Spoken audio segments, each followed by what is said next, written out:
Good evening, everybody. What's going on? What's up, Satellite? Cute T-Goat, Arcane, Mizroy. Thank you so much for the Miz Raid.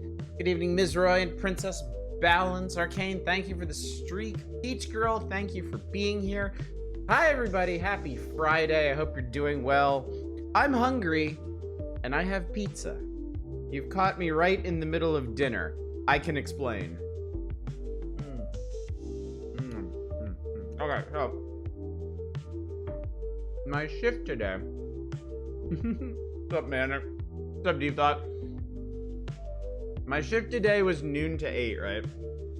So my older daughter is doing this like dance performance that just ended at 9. So yeah, my wife and the girls are really busy today. They haven't eaten dinner yet. So my wife was trying to figure out, like, what am I gonna do? What am I gonna do by dinner?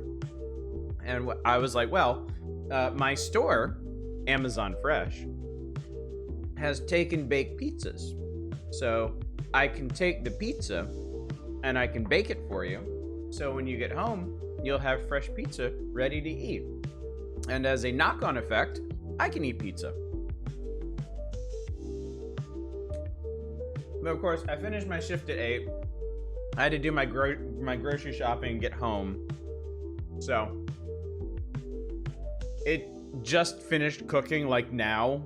So yeah, my dinner is now on stream. So yeah, how y'all doing?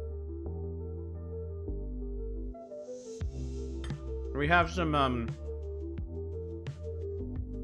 enforced chat time up in front here while I eat, and also while I wait for them to come home, because when they come home, obviously I'm gonna go out and greet them and make sure everything's going well. Putting us on a seafood diet. Oh. I apologize for the vast majority of my 6.5 years of streaming. I've been pretty good about not eating on stream, but every once in a while, as needs must.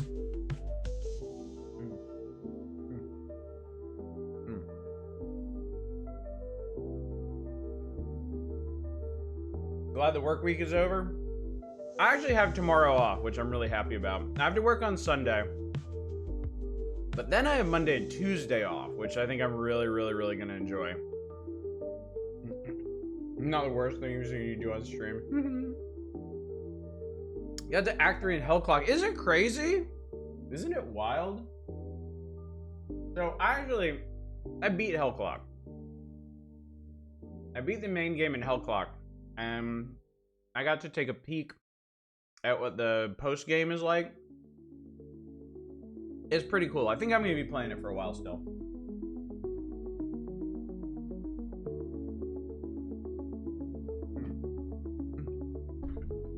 Nice and crispy.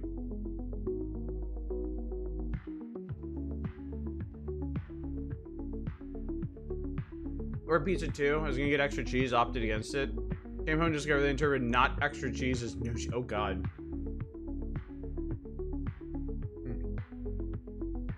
What's up, Hildy? You're working class and you don't even shave? What is this? Go back! Go back into the archives. I've always been like this. There was an entire year of beardy oddish that my wife could barely put up with.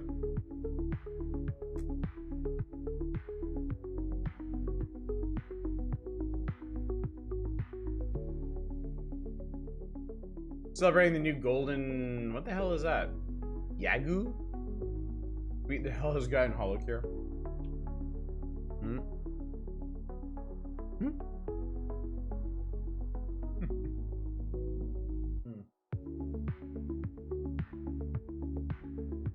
So the records of Beardish on the YouTube, this is way better. Yeah. There's pretty general agreement that this is an improvement.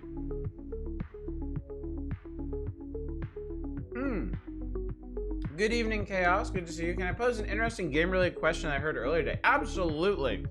I'm only like halfway through my dinner right now, so I would love a discussion topic.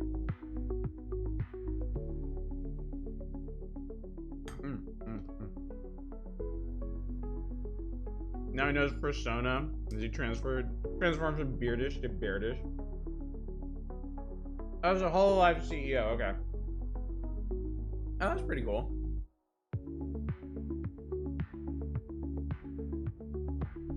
I'll say good evening, Naren. Good to see you.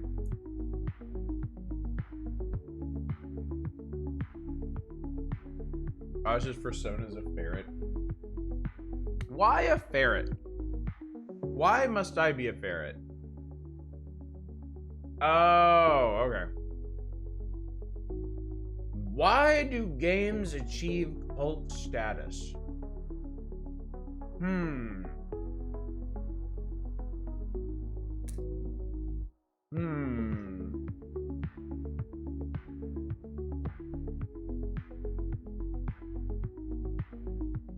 That's a really good question.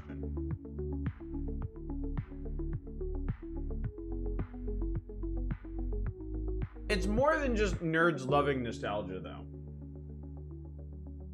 Cult status is different from nostalgia. You know? Like, old school Mario games are not cult status. You know?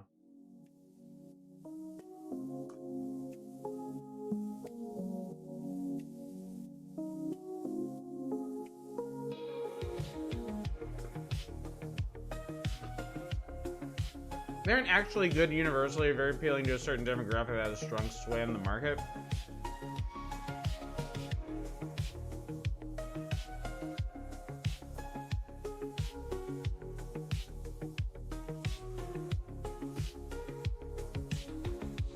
I kind of want to say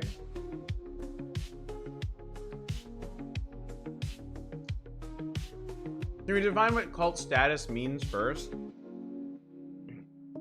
I would say something that was like similar to what Evo is saying, something that was not broadly successful, but found a small but dedicated following to keep it in the public consciousness. Ah, what's up, Nesquik? How you doing?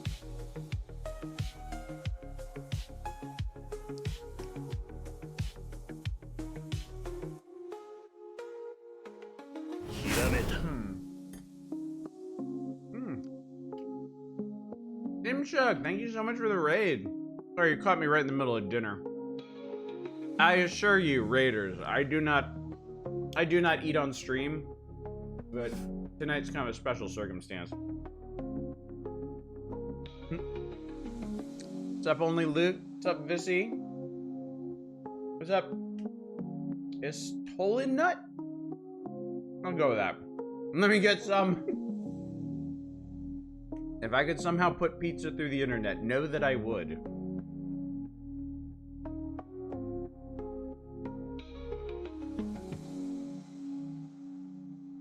We're currently discussing cult games. Or, yeah, cult classics. And why, like, how do they become cult classics? Some za. I do have the za.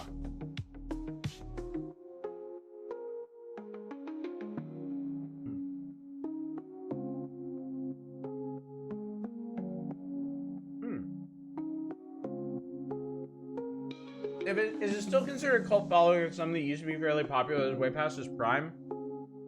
I don't think so.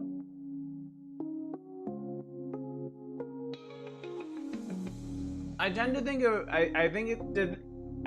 of cult classics as things that were not successful initially, and then were kind of discovered.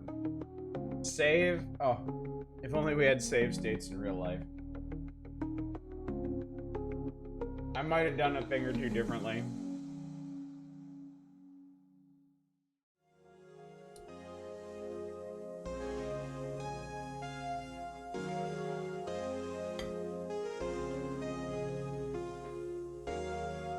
I'm glad you mentioned Gravity Falls, because I do not think Gravity Falls is like a cult classic.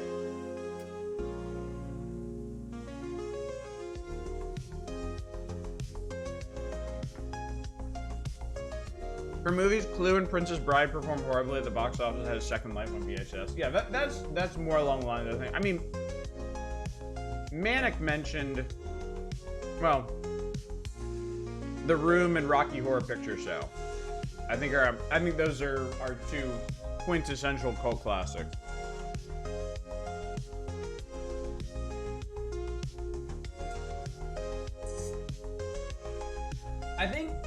I think initial failure is kind of a key component to a cult classic, because then the cult moves in and gives it new life.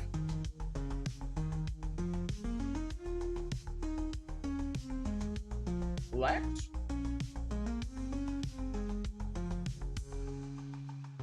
Was Lex ever popular? I know it wasn't popular initially. Was it ever popular? Earthbound, I think, is a great example. Earthbound is a good example, yes, because it was not, for reasons we have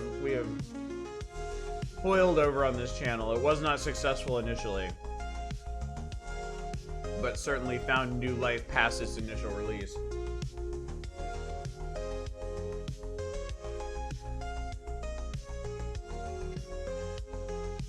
My thoughts were that cult classic game is one that scratches a certain niche or appeals in a specific way to a particular group of people. I'm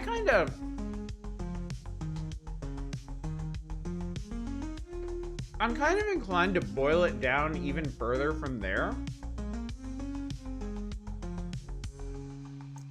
and say that cult classics arise out of media that make a small subset of people go, oh my god, I have to show this to someone. You know? I think that's the je ne sais quoi that defines it. Because it's not always the same thing. I think Manic's examples of The Room and Rocky Horror Picture Show are perfect, because they are cult classics for entirely different reasons. Rocky Horror Picture Show is a film with extremely narrow but extremely powerful appeal to the audience that identifies with it. Conversely, The Room is terrible. But The Room is terrible in a very specific way that people enjoy.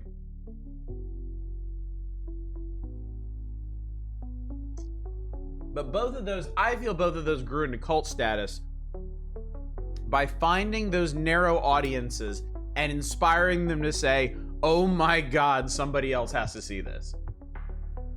I must show this to someone else. Virality. Good evening, Albor. Reminds me of something I heard recently, the idea of the thing all creators of your favorite stuff were all into, but that you never heard of.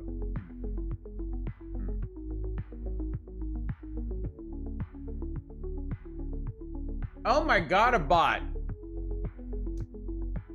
Incredible. It has been so long. It's actually kind of quaint. Arcane, thank you very much.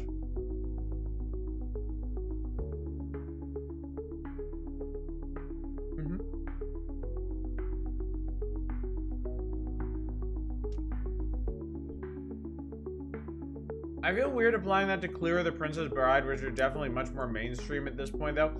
I can't bring myself to call them mainstream. I don't think they have as broad an audience as you think.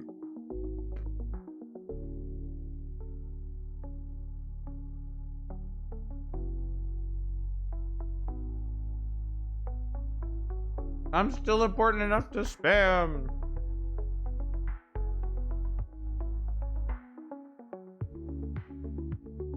Super Mario Maker top 37. What's up, Del Polo? Good to see you. Grunt Fodder, good to see you too.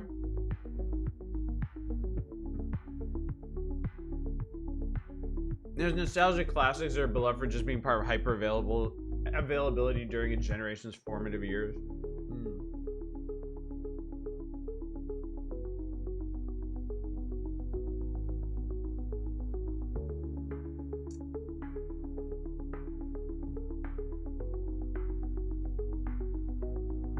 Princess Bride was played like once a year in school for me. Okay, well, I mean, that's a good example because I definitely doubt that was the case for most people here. It definitely wasn't the case for me.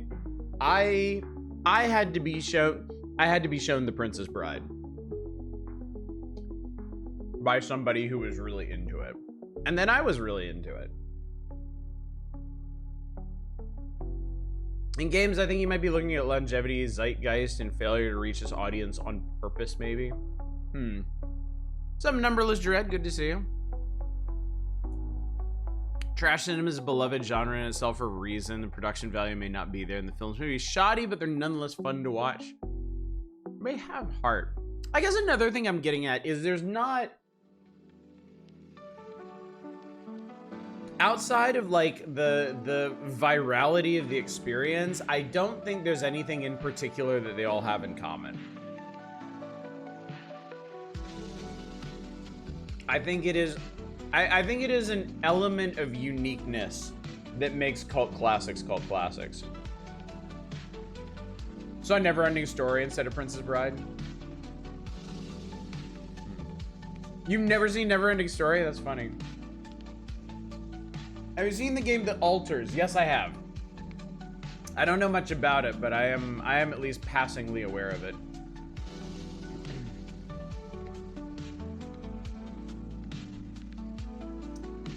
It's so weird for me to define, because what I've experienced today, every game movie that's been called out as a cult classic or ones that damn near everyone I know loves, they just feel like popular games and movies to you.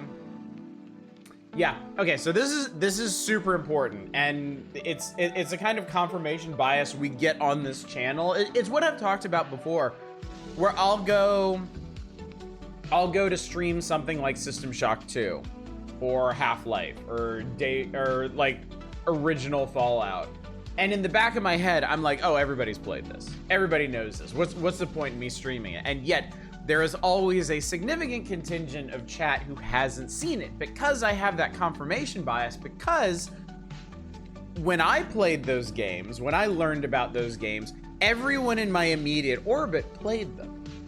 But that was also, what, 30 odd years ago? So my particular experiences there lead me to perceive these games as more common and widespread and mainstream than they actually are. Confirmation bias is so wacky, yeah, definitely. Often surprised by how many people don't even know what Fallout 1 and 2 are like. I tell you what, there are people right now who are huge fans of Fallout 4 who have no idea why it's called Fallout 4. I guarantee you. I guarantee you. You know what? I'll give you one better than that.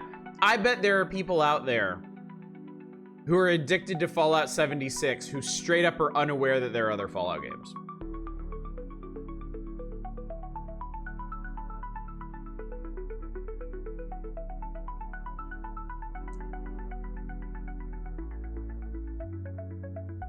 How many people discovered Hollow Knight only when Silksong started getting streamed? I bet there were a fair few.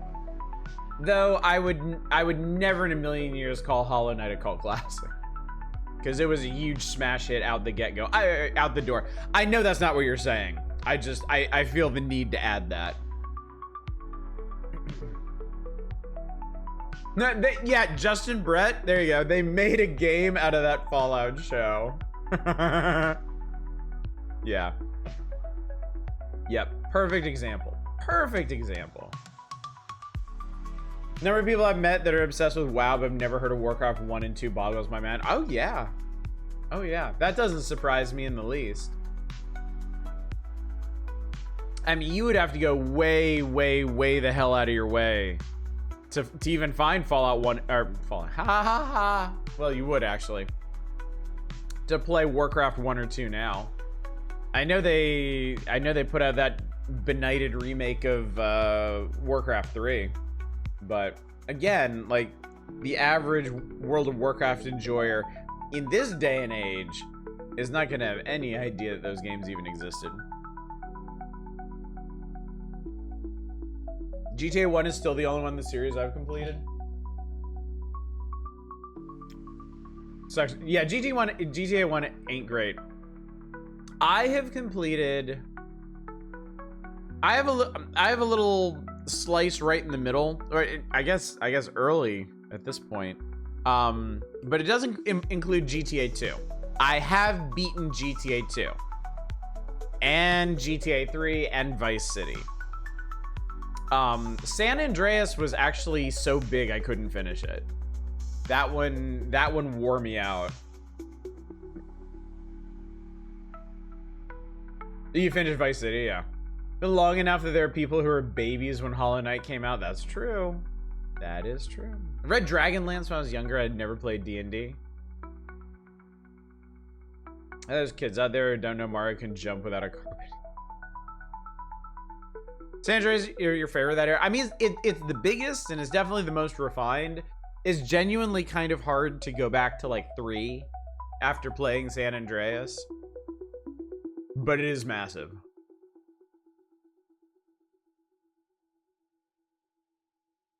I remember some kids talking about playing GTA. I thought they were talking about Gran Turismo.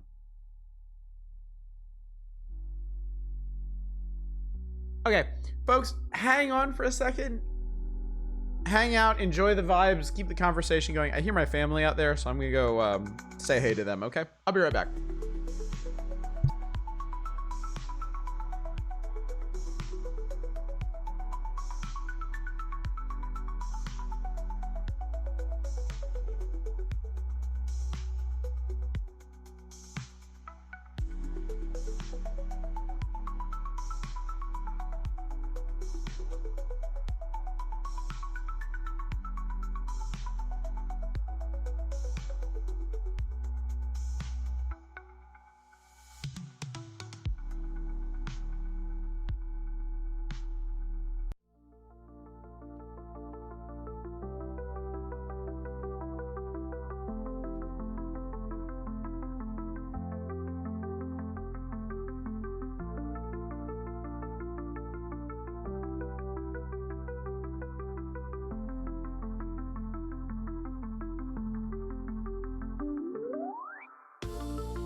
And I'm back. All right, they're good. Everything went off without hitch, so we can get to gaming. All right, what's this? What did I miss?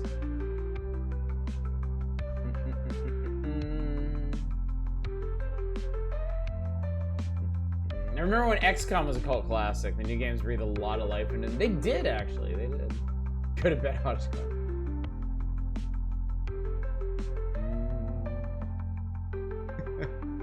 What is Stracer's favorite cult classic game? Seeing older games that were obviously common to us become niche to younger folks. Yeah. I mean, it's not a common thing to have happen. You know, most of the games that we grew up with kind of, you know, are relegated to the past. Like the newer generations are not so familiar with them. Certainly stuff like the Nintendo Switch's online service and like GOG's preservation system help with that. But I also think, you know, the newer generations just have very different tastes in games too. Like my kids are big on Roblox. They play a few things outside of that, but that's mainly what they focus on. How far back does cult classicness go? Metroidvanias are a huge genre now. Or codified with Symphony of the Night. What about Metroid 1? Castlevania 2, Rambo? I don't really consider those games to be cult classics because there's no cult for them. Like straight up. I feel like it's easy to tell if something is a cult classic or not because you look to see if there's a cult. Like obviously Symphony of the Night has a cult following. But yeah, like there is no like significant contingent out there for Metroid 1 or Castlevania 2. How's some more infamous 7 out of 10 games fare in regards to cult status? Games like Binary Domain or Vanquish. Again, where's the cult? You know? They had their time to shine. Like, okay, this I think is another important thing to mention here, is that cult status is not permanent. Like, cult status can be fleeting. You know, I would say with those specific examples, Binary Domain and Vanquish, they achieved cult status for a brief time and now have, like, you know, fallen into the memory hole.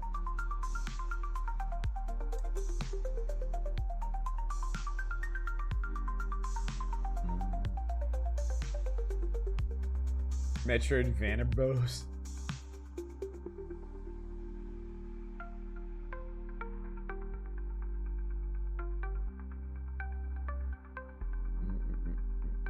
Daniel Mullins stuff, I'd argue pre-inscription pretty culty.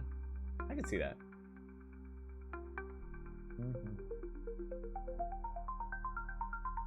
Culture's a deep well. Remember all the old movies and TV my parents used to show me from a world I never knew.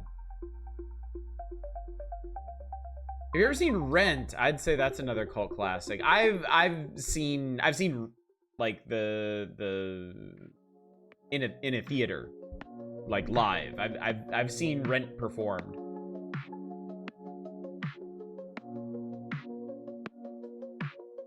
All of our main characters are shitty humans. It's like game preservation is so important. Yes. If you take away one thing from this conversation, it should be how important game preservation is. Because for anything that's not a cult classic, it can be terribly, terribly hard to track down and get playing on modern systems, which is why I'm so glad that GOG has their own preservation program to keep older games going into the future. And I mean, you need that kind of program not just for the popular stuff, not just for cult classics, but for everything, you know? There are a couple corner casey games, like games that I feel like I'm the only person that's ever heard of, that I would love to stream for you all that I literally can't because they don't run on modern systems and nobody's put in the time. Either nobody's put in the time to like patch them and make them playable, or they have, but the patches themselves are kind of touchy things. So watch Predator Badlands, it was rad. Watch the first Predator. Audio balance fucking shit. It was probably just the copy you were watching, because I don't remember the audio balance in the original Predator being bad.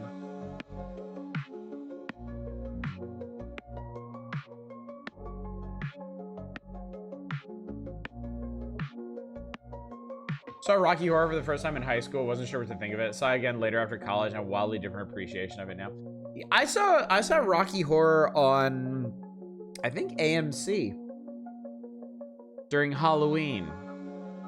So I've never had the proper Rocky experience. I know of it. I have friends that used to go to Rocky regularly. But I never did. And as a piece of art, it's very fascinating to me. It's a very interesting film, I think. But yeah, not something I would build any aspect of my personality around.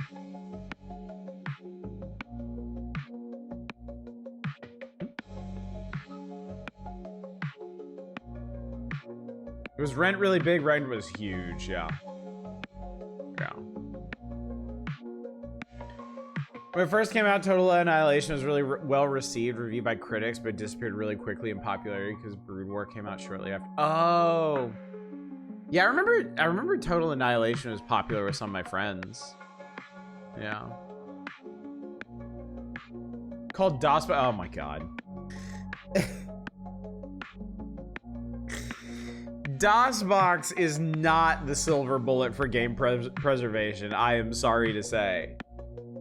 Yes, in theory, you can get any old, like, DOS native game running on it. But you gotta configure that shit yourself, or find somebody who's configured that shit for you. And hope it actually works on your system. And there's no, like weird corner casey shit. Firefly absolutely counts, yeah.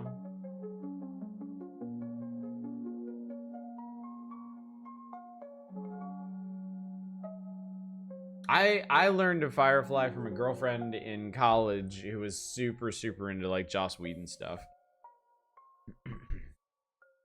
We actually watched a bunch of Buffy the Vampire Slayer together.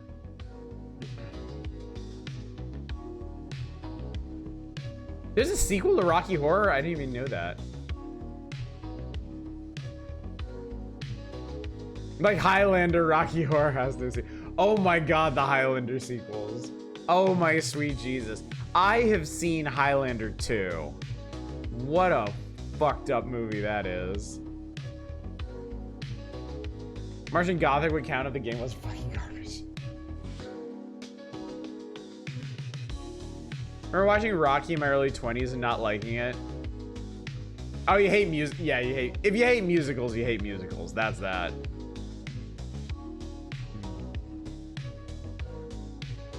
Highlander 2 is amazing. Like, Highlander 2 is one of those incredible sequels where, like, you watch the first movie, and regardless of what you think of the first movie, when you go into the second one, you will never in a million years be able to understand what compelled them to go in that direction. Ever. It's so bizarre. I'm gonna be Highlander sequels. I thought there could only be one. I remember in high school. I'm gonna tell this story and then we're gonna get to schedule reminders and playing games and stuff. As much as I'm enjoying this, I have promised some gaming tonight. My best friend in high school was a big fan of Highlander, the TV series. And I wasn't really interested. It wasn't really my thing. But I remember when they finally did like the crossover movie between like the TV and like movie Highlanders. I remember I went and watched it with him, and oh my god, that movie. That movie was so dumb. That movie was so stupid. Showing my particular place in the world. I feel like with the Aladdin sequels, 2 was like, why does this exist? 3, fantastic. I actually like both of the Aladdin sequels. 2 is fine for what it's literally Jafar's revenge. Like, we want to make a sequel. We're not going to bother coming up with a new villain. We're just going to bring Jafar back. Fine, great. It works, whatever. 3 they actually got creative with, and I like 3. 3 is pretty neat. Never quite get over Christopher Lambert playing an actor in those movies.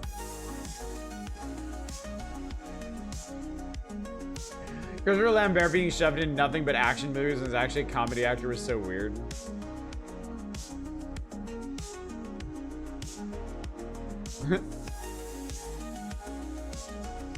The old Aladdin TV show was amazing. It was so good. It is definitely up there with like DuckTales and Rescue Rangers for like my favorite Disney afternoon show. Gargoyles is amazing. I still can't believe they actually did Gargoyles. Like, Gargoyles really felt like it was ahead of its time. It was such a bold show.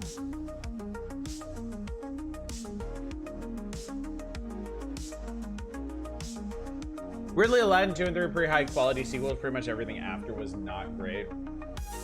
I kind of wonder how Disney decides how much effort they're gonna put into their sequels.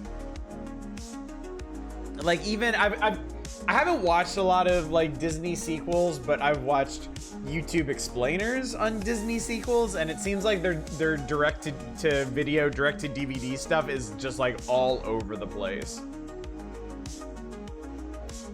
Yeah. Gargoyles is a strong contender for a cult classic. I have the only thing that stays my hand there. I don't remember how popular it actually was at the time. I imagine not very. But yeah, I know I know there's some folks hardcore into Gargoyles now. Dave, good evening. Good to see you. Gargoyles also holds up pretty well. I mean, it had a lot of really cool ideas to build off of. So yeah. Put more effort in the ones with theatrical releases. Direct-to-video was all trash after Aladdin. Lion King, 1/2 was pretty good. Lion King 2 is trash. Xanatos has a trope named after him? I didn't know that. Yeah, Gargoyles had like an absolutely legendary voice cast. I mean, y'all know they got pretty much all of the Star Trek The Next Generation actors in it for some reason. I don't know why exactly. But yeah, Keith David is the main character. It's crazy. This Xanatos Gambit. Does the Xanatos Gambit have to do with time travel? Because that was definitely one of the more notable aspects of the character for me. Okay. Oh, no. Basically, the bad guy wins whether you beat his scheme or not. So waiting for Timon and Pumbaa are dead. You beat me while you fell in my trap. That sounds like some Yu-Gi-Oh shit. Alright, anyway, chat. Supposedly, this is an indie variety night. But there has been no variety to speak of yet. Lots of movies, lots of cult classics to speak of, but no actual variety yet. New time travel, there's a Wadjet Eye game released in 2025 about. Wow, I haven't played a Wadjet Eye game in a while. We may at some point. Since Monkey Island got me leaning back towards point and clicks, so. No, this is just chatting stream. Oh, okay. Never mind, chat. Man, it called it. Should I just realize I'm in the same house I watched The Lion King for the first time in? Huh. That was Odyssey's. I'm out of pizza. I ate all the pizza. It's gone. Craig, someone asked what a shitty Star Wars movie. I mean, there's been no developments really. The developers are, I think they're head down trying to figure out what the fuck to do for the next era, so they don't get tarred and feathered. Really enjoyed the Blackwell series. Blackwell is cool. I don't think I can stream Blackwell. We talked about this. Blackwell is a little too grim, I think. Being sidelined by discussions are called classic.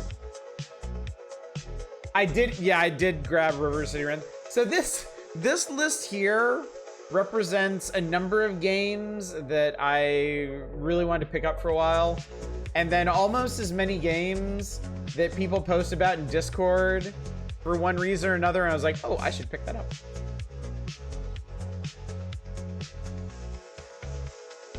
Wad Jet I, neither Wad nor Jet nor I. Greedo shot first. You're goddamn right he did. Discuss this Spelunky a Watch It I game. Oh, I see what you did there. I see what you did there. Someday in the future, I plan on getting through the Watch It I library. I think that'd be a really cool initiative.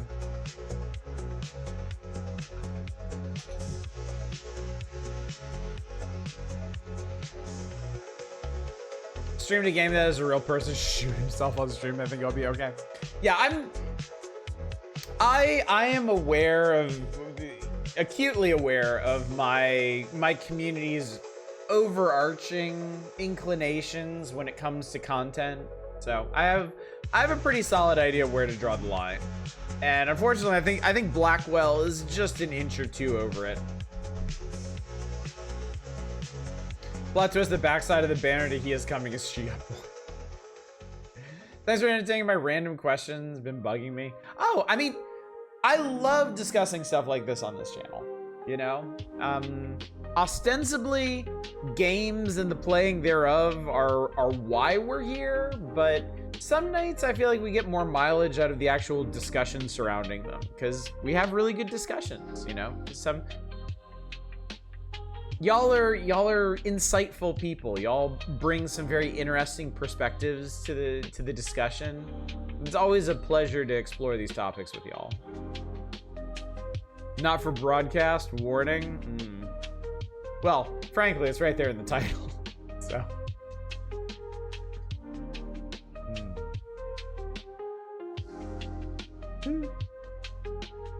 So anyway, chat, let me give you a brief schedule reminder. Well, I'm streaming tonight. That worked out, right? Why we attend the group summoning sessions. Tomorrow night, I'll be streaming tomorrow night. We're gonna start the next issue of Nintendo Power. It's been a hot minute since we did any of the Power Hours.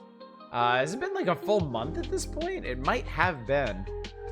But yeah, we'll be starting January of 1996. And oh boy, the January issues are always notable for all the things they change up. And yeah, we're going even more 90s extreme. So hold on to your asses, assholders. I will not be streaming on Sunday. I think I'm closing on Sunday, if I remember correctly. And then preview for next week. I have Monday and Tuesday off. So I will definitely be streaming on Monday and Tuesday. Most likely, we'll finish Mini Shoot Adventures on Monday. We're going for the 100% completion with that one. And then Tuesday will probably be a one-off thing, because I'm not sure when else next week I'm going to be able to stream. But the bright side of all of this is over the next 5 days or so, you have a plethora of streams to look forward to. Outside of Sunday, which, I mean, it's Sunday. There'll be a lot going on for the next few days. So, yeah. Damn, I got no ass. Could be worse. Osh doesn't even exist from the waist down. It's true. Hard to imagine you not beating Mini Shoot tomorrow unless it's a sharp difficulty spike. It's easy to imagine I'm not beating Mini Shoot tomorrow, because I'm not playing Mini Shoot tomorrow. We're doing the Power Hours tomorrow. Mini Shoot is Monday. just making sure everybody knows. Making sure no wires are getting crossed here. Tomorrow is Monday. Time has no meaning anymore. I get it. I get it. But just your fucking feeling. Yeah. Welcome back to the new acquisitions list, chat. Lately, I've been playing the stuff up here. On our last indie variety night, we took looks at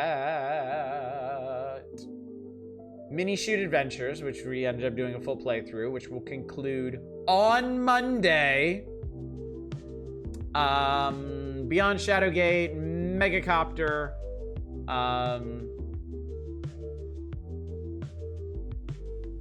I guess I did do some hell clocking, that's right. We did 4 games. I have been playing Xenosensory and Neon Garten in my own time. The former is a pretty interesting horror-themed incremental game from Kiosware. We love Kiosware around here. In this house, we stand Kiosware. It's a good one. It's worth a look. Neon Garden's a really, really cozy cyberpunk puzzle game. I know cozy and cyberpunk don't normally go together, but it does a lot with the aesthetic and not so much with the grim realities of dystopian life. So yeah. You really want to see Synergy? I will do you a solid. I will start with Synergy tonight. Because frankly, if Synergy is of our potential games here, and I would like to take a look at all of them tonight. Synergy is going to be the slowest because it's a pretty introspective city builder, colony builder, village builder sort of thing. If I do it later in the night, I'll probably fall asleep doing it, which is no shade against the game. I'm just really tired these days, chat. Anyway, let's get to it. Since it has been requested. Let's synergize. Let's align our synergies, chat. All stakeholders need their synergies aligned. Islanders New Shores is cool. I love the original Islanders. I had to get it once I realized how cheap it was. Do 2 minutes of synergy. I'm not sure you can actually call it cyberpunk without those grim realities. I think you can. I think you can. I think there are there's a lot of aspects to cyberpunk, and I think you kind of have to clarify regardless. Do people glow out of their skin as cyberpunk? Bioluminescent people. There's actually no people, no discernible people in Neon Garden. This looks a little familiar. I streamed the demo of this in a Next Fest long forgotten. And ever since then has been on my wish list. I have low-key been obsessed with this game because I love city builders and I love Mobius. And this is a city builder very, very obviously inspired by the works of Mobius, so. Some Sable aesthetics. Again, it all goes back to Mobius, yeah. So, Mobius, if you don't know, is a French artist who I don't know that they necessarily pioneered this style, but they certainly popularized it. The French, there you go, the French godfather of comics. Far less penises than Mobius. Well, nobody's perfect, really. Let's do a new game. Okay. Campaign. Scorched Earth. Recommended. The tutorial is essential for familiarizing yourself with the game's mechanics, assuring you have a rewarding game experience and a good understanding of your objectives. Yes, we're going to tutorialize. This game is fairly complicated. Airtight Garage is a rad comic. Mobius, somebody pink Shadow. I see what you did there. I see what you did there. I know enough about Sonic to get that. Sonic Exotic Dancer named Mobius. The show never ended. Alright, a group of exiles driven out of the dried out oasis that protected them until now needs to recover. However, the resources are meager, the climate challenges them at every turn, and the desert is full of strange and dangerous mysteries. Alrighty. Does Mobius heavily feature themes of living on a cliff? Depends, I guess. An end to wandering. For 2 generations, our community lived in an oasis protected from the hazards of the outside world, but like everywhere else, we had no choice but to leave our home. All is not lost. After crossing a sea of sand, we reached the shores of some new lakes. This will be the perfect place for us to settle, but first we need to plan the urban layout of the area. A central square will give the city its initial structure. You've discovered a place that seems fit to build a new city. Your mission is to develop it so you can overcome environmental challenges, meet its citizens' needs, and ensure their well-being. Cities are structured around interconnected districts, which cooperate to profit from surrounding resources. Each district grows around a central square. Start designing your first district by building a founder's square. Districts. Reminds me of Timberborn. All right, move the camera to an optimal location. Place a founder square on the... This looks... All right. Open the construction menu. Founder square. The square, although rudimentary, is the first beating heart of any emerging city. It is designed to be at the center of any population center's first districts and can become the basis for more complex construction. Bloop. All right, we have time controls up here. I'm a little intimidated by the sheer volume of numbers at the top of the screen, but I'm not going to let that dissuade me. Very Foundation start. Man, I love Foundation. I went through a Foundation phase last year where I just went hog wild on that game, yeah. I had to give up on the higher difficulty, though. I was not good enough at the game for that, but I beat all the scenarios on normal. Yeah, no, it is hard. It's crazy hard. But yeah, normal is perfectly doable, and I enjoyed the hell out of it. You have mods for a dock for the harder difficulty? Nice. Worthy City is a detailed structure to create this first build central square. Since our arrival, people in camp have been sleeping under the stars with nothing but a thin blanket to withstand the cold desert nights. Despite our city's first construction, citizens don't feel much safer than before. While our builders wonder how to construct stable houses on sand, we must build temporary housing. Tents should do for now. That's right, we're building on sand. All your citizens' needs are communicated to you through their housing. Their vital needs include food, clean water, and a comfortable ambient temperature. Oh, it's a building game where I have to worry about temperature. Oh boy. I was recently playing Stellaris. My brain's been rewired to have to manage like 20 resources. Yeah. Whiskerwood. I want to check out Whiskerwood. I think I still have the demo for it downloaded, in fact, if that still works. Later on, you'll be able to satisfy their secondary request called Satisfactions. Provide important bonuses to the city. When the housing capacity exceeds the number of citizens, children can be born. More satisfied citizens are, the greater the chances of birth. Okay. Children don't work. Takes one entire cycle for them to become adults. Start by placing some tents in your district area. Housing placed outside the district won't benefit from the satisfaction results. Beware of higher temperatures. They make housing uninhabitable. Look for shaded areas to install your tent. Wow. I must build in the shade.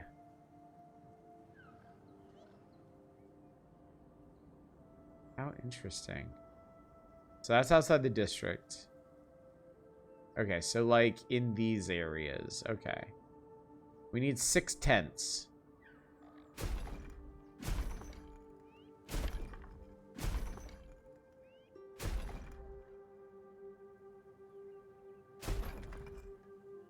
There we go. Oh no, we have to make sure the citizens are satisfied. Sounds like it'll be a sickos game.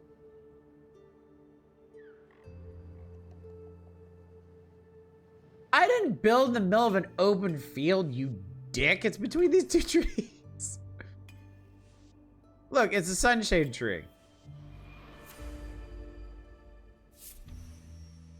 To really launch our city, we have to stock up on needed materials. Luckily, a small quarry of boreal rock stands just to the south of our settlement. Also, several citizens have volunteered to extract stones and use them to build a first warehouse. Let's confirm the order with the volunteers and choose the perfect spot for this small warehouse. The rip out action is the most basic method to extract resources, but also destroys map elements in the process. I like that they straight up called it rip out. No mistaking what you are going to be doing here. Some collectible elements such as rocky amalgams can only be ripped out. Use this method to get boreal rock. All collected resources must be stored. Okay, water tower does clean or toxic water. Cellar, food and clean water. Small warehouse, everything else. Citizens don't collect resources unless they have somewhere to store them. Cool. All right, so that's rock. I'm gonna build this in the sun. And then perform one rip out. Rip that shit. Rocky Amalgam is my poor start.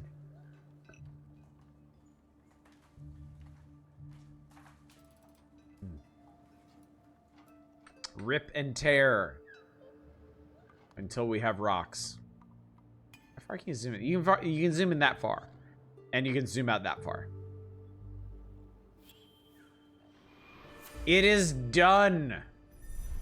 Resources must also be transported by citizens to various buildings. Therefore, you need to keep enough citizens available for transport by not assigning them all to specific tasks.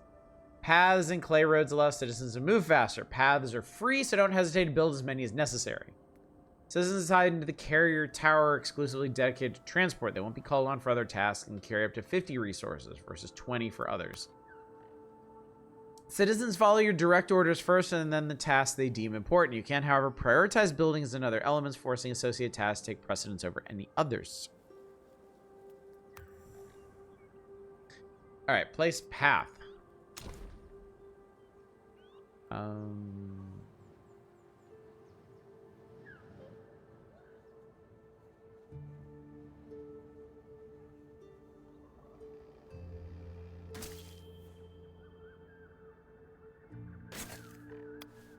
What's your deal? Temperature.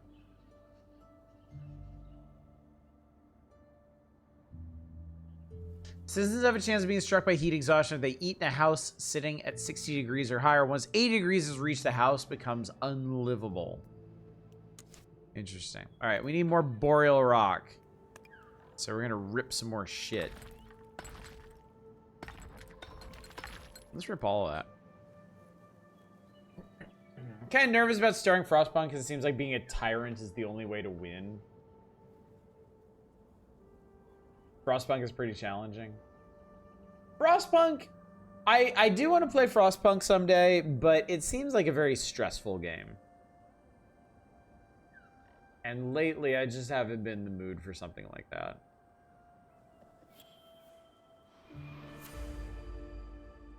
Let's play United Penguin Kingdom again. That was a good one. I enjoyed that. Remember not having AC. It was like 90 plus in my room. In the past, our community has tried to collect resources from its environment without understanding it. We have witnessed plants wither, meager groves scorched, and quarries depleted. We must not repeat that mistake again. To better understand the behavior of local specimens, we need to equip our scientists with a field laboratory and send them on an expedition to study those species. Ixion, I'm more inclined to check out Ixion than Frostpunk.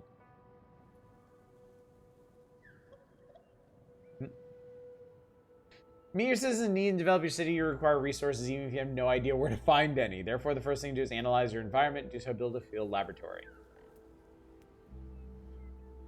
Place it strategically so it has your tents covered. Okay.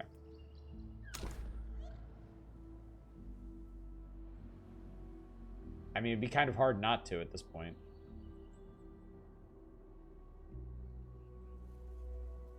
Fill it here.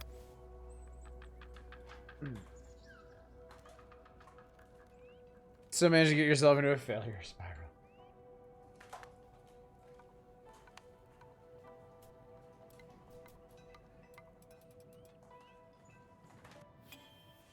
All right, we gotta assign some people like Clemotaph. Perform environmental analyses of the field laboratory enables you to learn the characteristics of nearby plants, and knowledge will help you get resources without harming your citizens or the environment. First analysis, the surface analysis, gives you the result of the rip-out action of harvesting actions on plants. Okay. We want to analyze a plant that produces sour pods.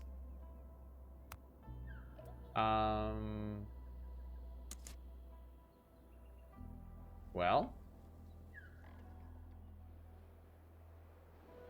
All right, analyze a tree. I'm going to add some more people to this.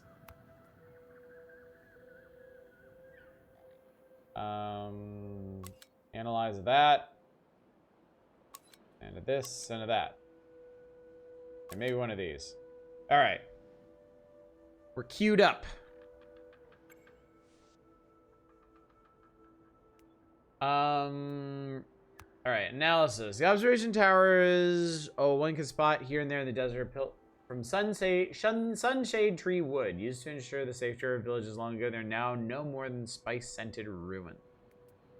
All right, we gain tree trunks from ripping out. Arborist workshop allows you to harvest this plant.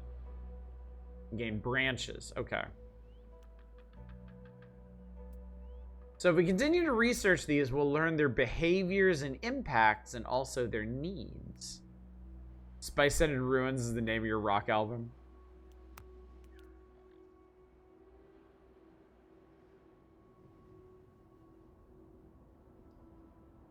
These are petrified giants.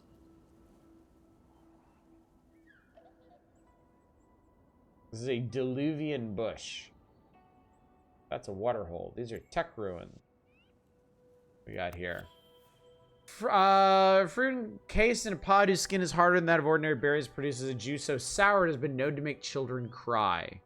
Rip out for branches. Picker's cabin can gain sour pods. There we go. We've done it. The food he brought with us is dwindling by the day, and more citizens are tempted to feed on local plants and drink the water from nearby lakes. However, that water is extremely toxic. Also, the local fruit and vegetables are both prickly and weird, and picking them without taking precautions is out of the question. We need to train horticulturists and build an appropriate workplace for them so they can start collecting fruit, vegetables, and other blessings from our environment. As for water, we can draw it, store it, and treat it to make it drinkable. This is very pretty, isn't it? The art style is the main thing that drew me to it. But also, it was the art style and like the consideration it has for its systems. You know, it's not as simple as build a water pump to provide water. Build a well. You know, the water is toxic. We need to draw it. We need to store it. We need to treat it. You know, those are considerations you don't get in most city builders. So.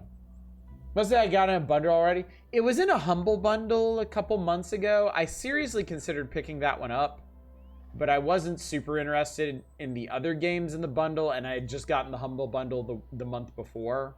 So.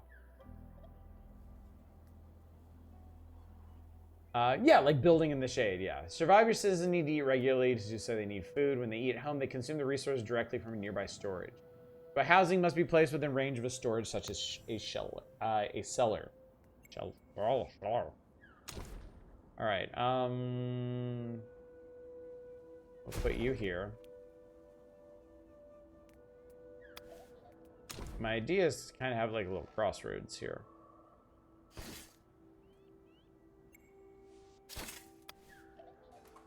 Could sworn those were given away with Prime subs for some reason. I wonder.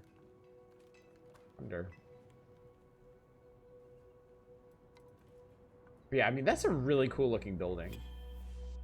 Like that. All right, now I build up Picker's cabin. Oh, we have more analyses. Oh, the petrified giants hide a spongy soft flesh in their core. You can get boreal rocks from them.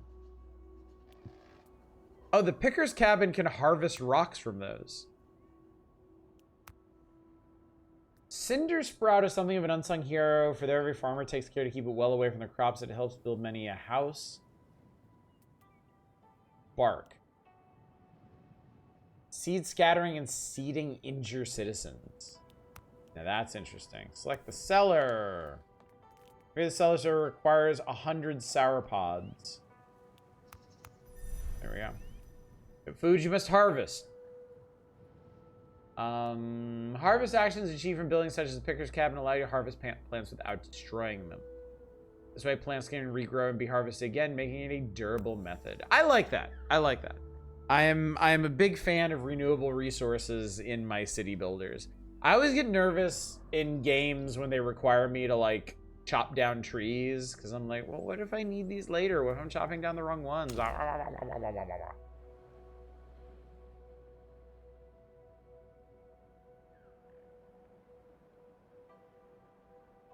Build you. Yeah.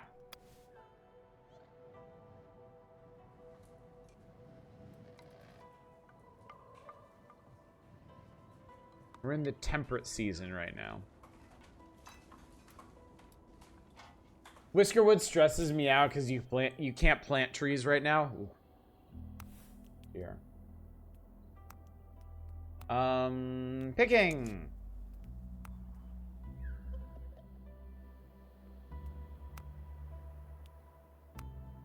Maybe you should pick here, dingus.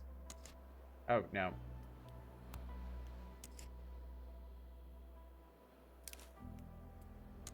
There we go. Add some over here, too.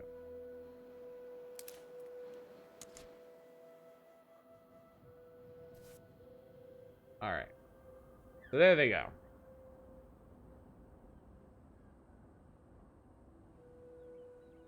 Whiskerwood's the one where you build like a mouse civilization being oppressed by like bourgeoisie cats or something. Citizens need to drink clean water to nourish themselves. Housing must be placed within range of a storage or water tower.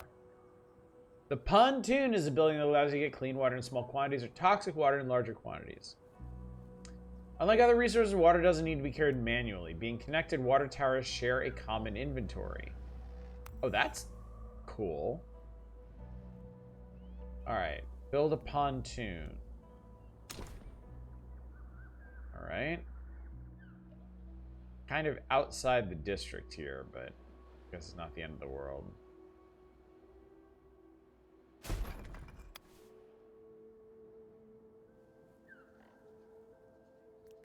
And we are going to need a water tower.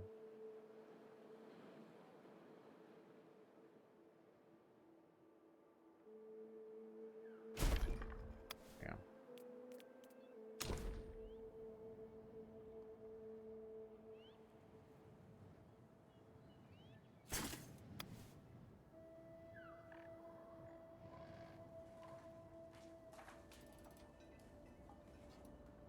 Why is the water green though? Oh, I can make it, I can do little splashies.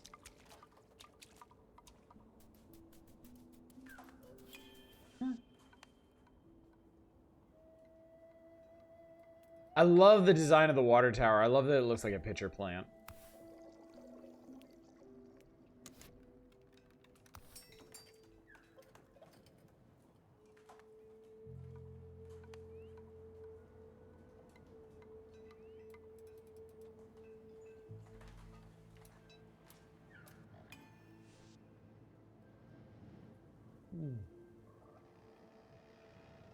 All right. Assign some peoples.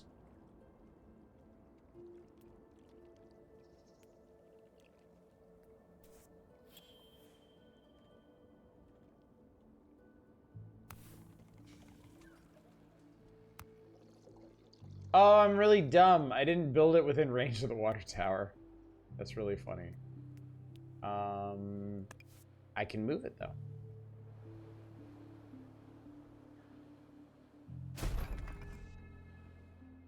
Ten citizens are homeless because they have no more water and they're really pissed about it.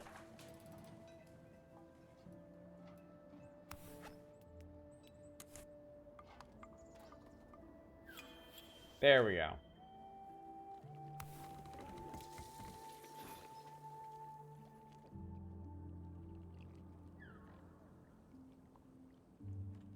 It is taking a while to extract this water. Clean water is both scarce and precious. To get some, we need a complete treatment system. So what is this up here? We got basic foodstuffs.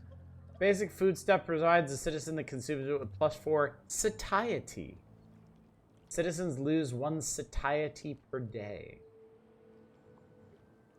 Cooked meals, water, hydration, remedies. We have purifying remedies, poultices, and cooling balms. Cooking balms, no. I don't think you need to cook your balms. Finished products. Musical instruments, scrolls, works of art, and wood sculptures. Technological artifacts. This is our prosperity. Plant resources. Natural ingredients. Waste. Tools. Raw materials, and refined products. And down here we have housing, population, health.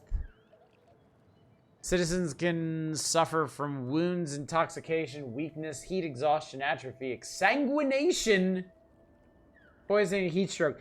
Let's go back to exsanguination for a second here. Your citizens can lose all of their blood.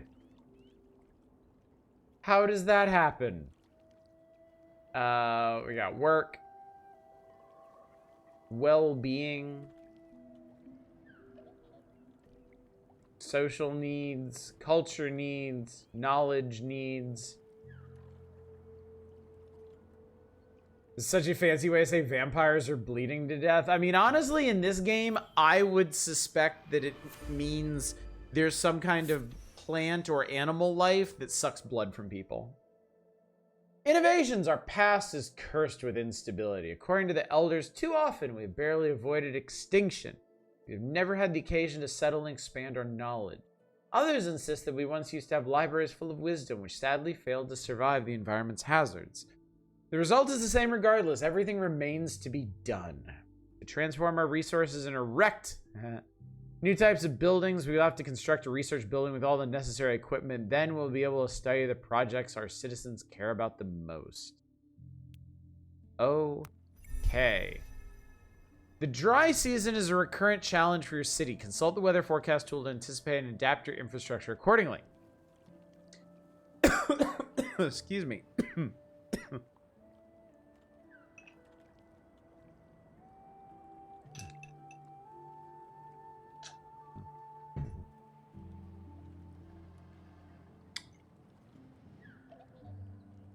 Okay. Elements are timberborn here.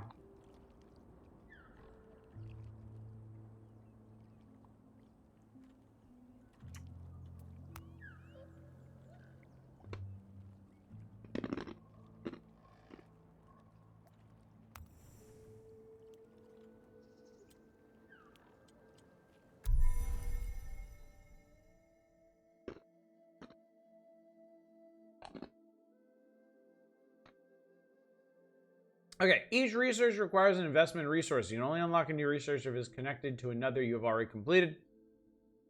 Unlocking a research project requires science points and heritage points. The first science points are provided by analyzing plants with the field laboratory. Then you need to build a research center to produce more points. How big is this tech tree? I want to know how big this tech tree is.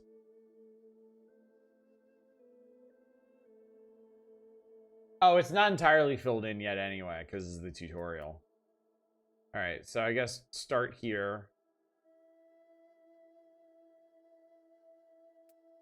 Alright, so these are completed. These are all the buildings I presently have. This is lumber mill, toxic water purification, the future of the community. I guess we need that. Alright. So you unlock stuff immediately. You just need the points and such for it. Dish preparation and exploration mission. That's cool. All right, now we need to build a research centaur.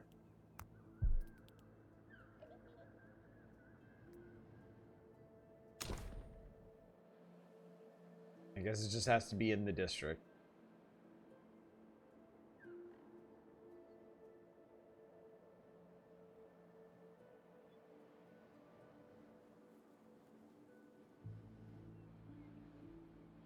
Okay, you rotate by hitting shift. Okay, that's good.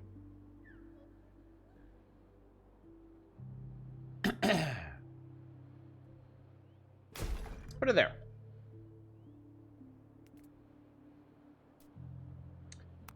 Let's see. Might need to. Okay, you have 2 people there.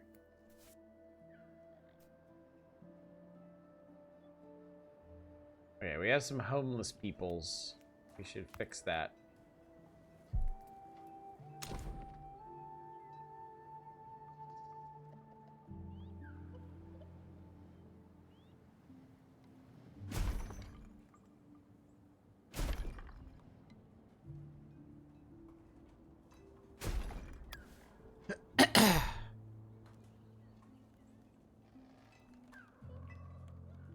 Yeah, I really love the vibe of this game.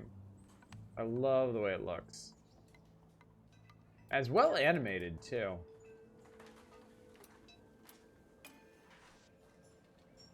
I mean, that's cool looking.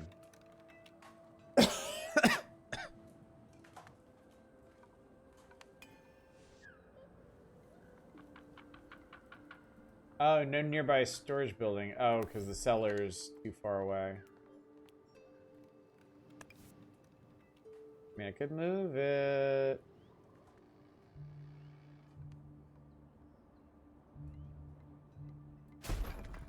They're not going to be happy about this, but it'll be worth the wait.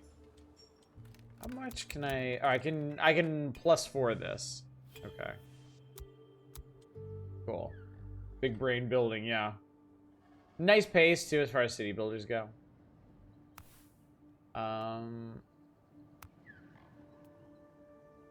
Alright, and then they will produce science points! Expanding your city requires the development of new districts by unlocking places through research. You can transform your founder square into one of 6 advanced places, each matching a type of square and each with their own specificities. You can make different kinds of districts. Unlocking extensions requires resources, but these allow you to expand your district zone any way you want. Is find the plants that provide the necessary resources to upgrade your district. Use your book of knowledge to remember the information you have gathered about your environment. Book of knowledge. Okay. So these are the plants I've identified so far. Cool. Let us identify more. Ah, yeah, this is where I assigned a whole bunch of people. Let's see. We don't know what that is. What else do we not know what that is?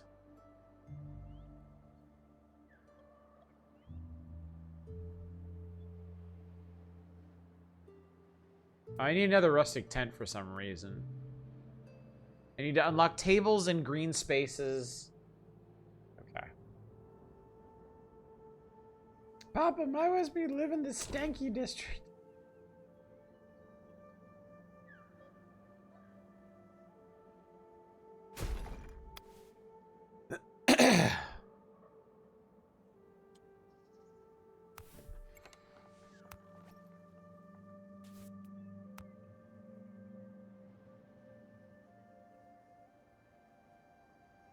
Whipping gourd. Who among us has never been tempted to grab this pouch of crystal clear water and poke through its membrane, only to be rebuffed by a quick whipping of its vines? One must not confuse the whipping gourd with a simple container.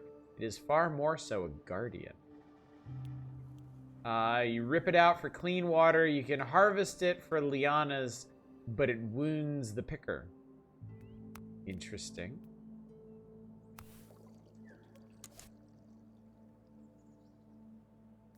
Alright, researchy wise. What was it they wanted?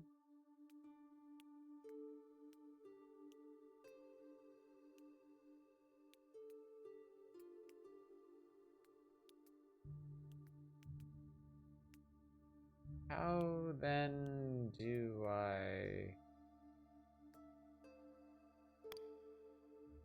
Tables and green spaces. Oh, it's way up here. Oh, okay. Okay.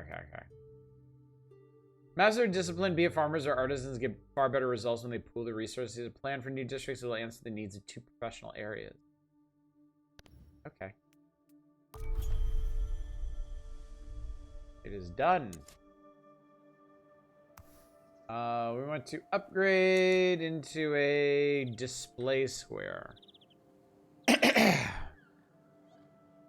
While a camp can be made up of just tents, a city consists of workshops, warehouses, and logistics buildings. The latter allows our artisans to better organize the crafting and distribution of goods. Lian is the botanical word for something that grows like a vine. This does have a research tree, yes. So we need boreal rocks and bark, which we appear to have plenty of. Cool. All right.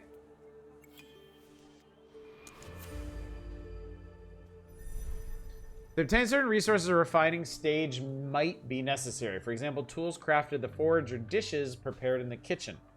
Certain versatile production buildings to produce several resources.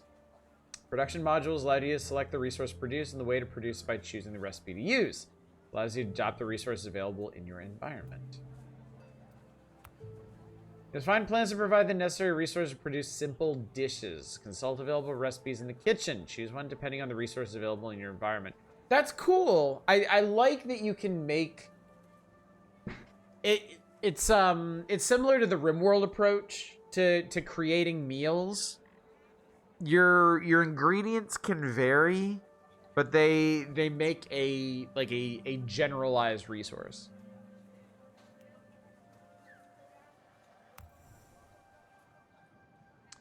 Okay, so we need to unlock dish preparation. Oh, there's a world map in this game. Dish preparation.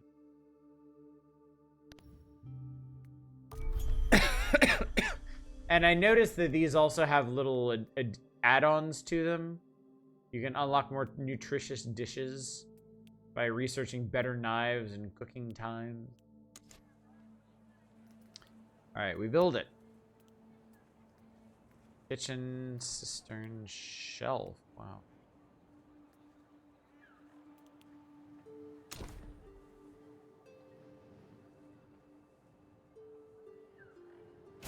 That should do. What is this? Huh. Okay.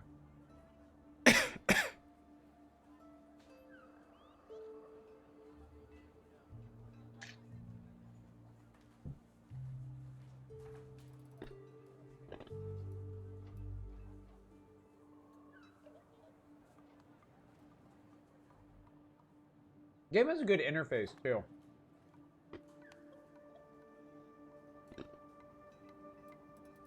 Fills me on anything I mouse over.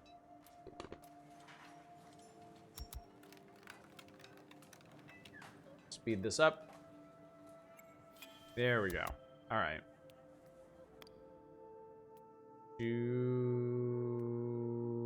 Where is it? Aha.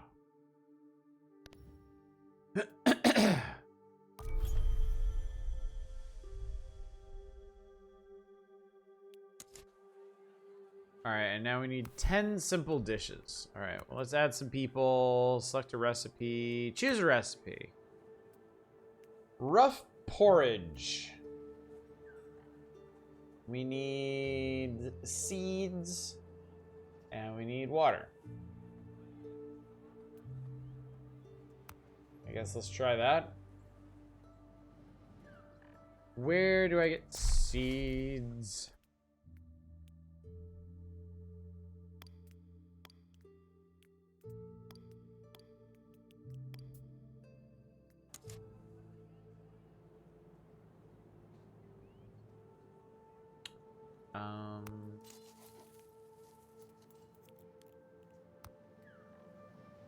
Converts resources gained into seeds. Okay, cool.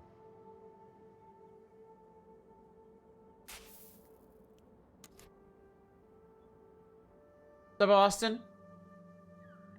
Definitely seen enough. You want to move on? It's 10:30. Okay. Let me see if I can... how this works.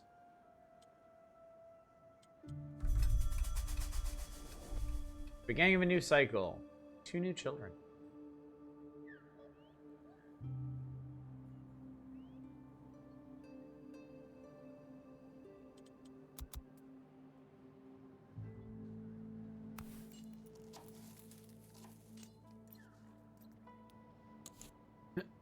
Seeding kind of confuses me because that to me implies like planting stuff.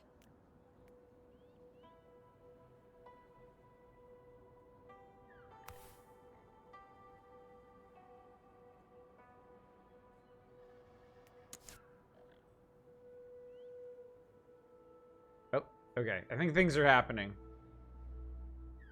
In botany, seeding is acquiring the seeds from full fruit. Okay.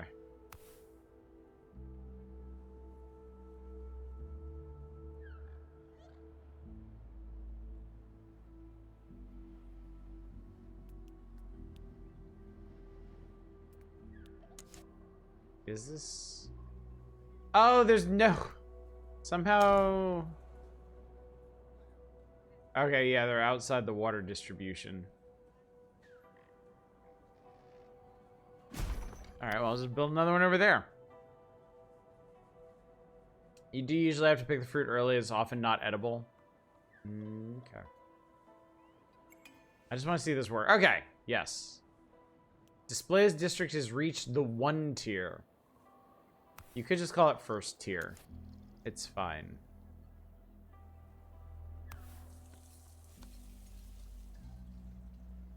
But it takes them almost 5 days to cook this. I hope everybody's not going to starve in the meantime.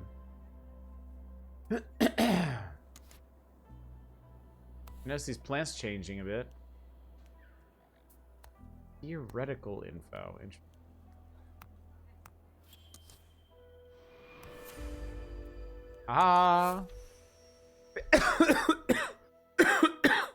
Faced with toxic water and prickly plants, it seems inevitable someone will get sick sooner or later. Many citizens are wondering, what will we do if that happens? Fear and insecurity can be as lethal as any illness. We've seen in the past entire families decide to take their chances alone in the desert, only to be vanquished by isolation and end up beneath the sand. To reassure our citizens, we should build an infirmary, assign it a doctor, and demonstrate our new scientific knowledge. Rough ass porridge, yeah. Housing satisfaction is divided into 4 categories: well-being, social, culture, and knowledge.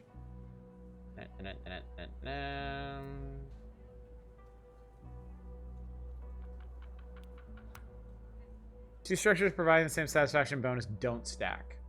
Okay.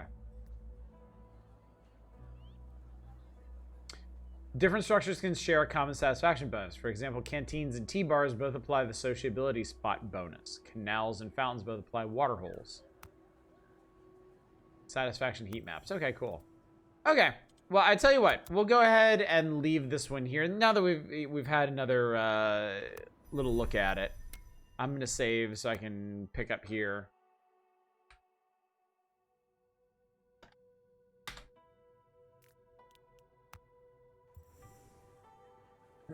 How can anyone stomach porridge? This is just oatmeal. Like, porridge is just ground moist stuff. That's all it is. It's gruel. It's gooey, easily digestible stuff. Yeah, it's mashed nonsense. That's the best way to put it. It's mashed nonsense.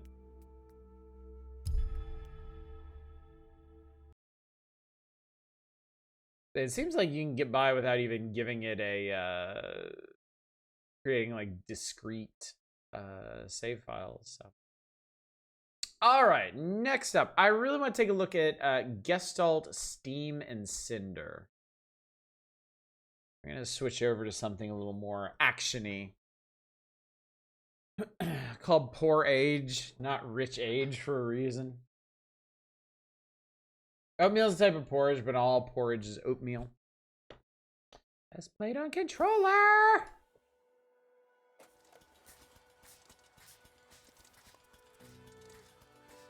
Let me check the video. Okay.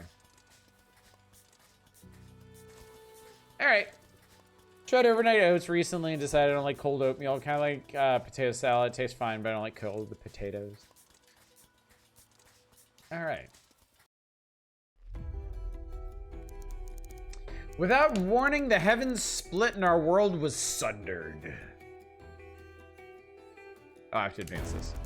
Our ancestors called it the Calamity. I was really hoping they were called Sundering. The Calamity tore open a rift in the earth, a gate into the abyss, a dark and twisted realm where clothes don't exist. Foul daemons birth forth from the gate, ravaging the remnants of civilization, pushing humanity to the brink of extinction. In our darkest hour, we reached into the abyss beyond the gate and stole the power of the abyss for ourselves. Absolutely nothing can go wrong with this plan. Not a chance. But as such terrible power is too great for man to wield alone, and so to gain the power to slay daemons, we need to become daemons ourselves. Yes, you are definitely on the right track here.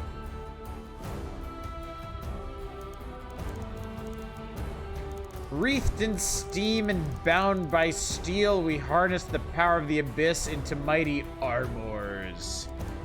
The band of great warriors, the Achaeans, donned the armors and pushed the beasts back through the gate and sealed it shut.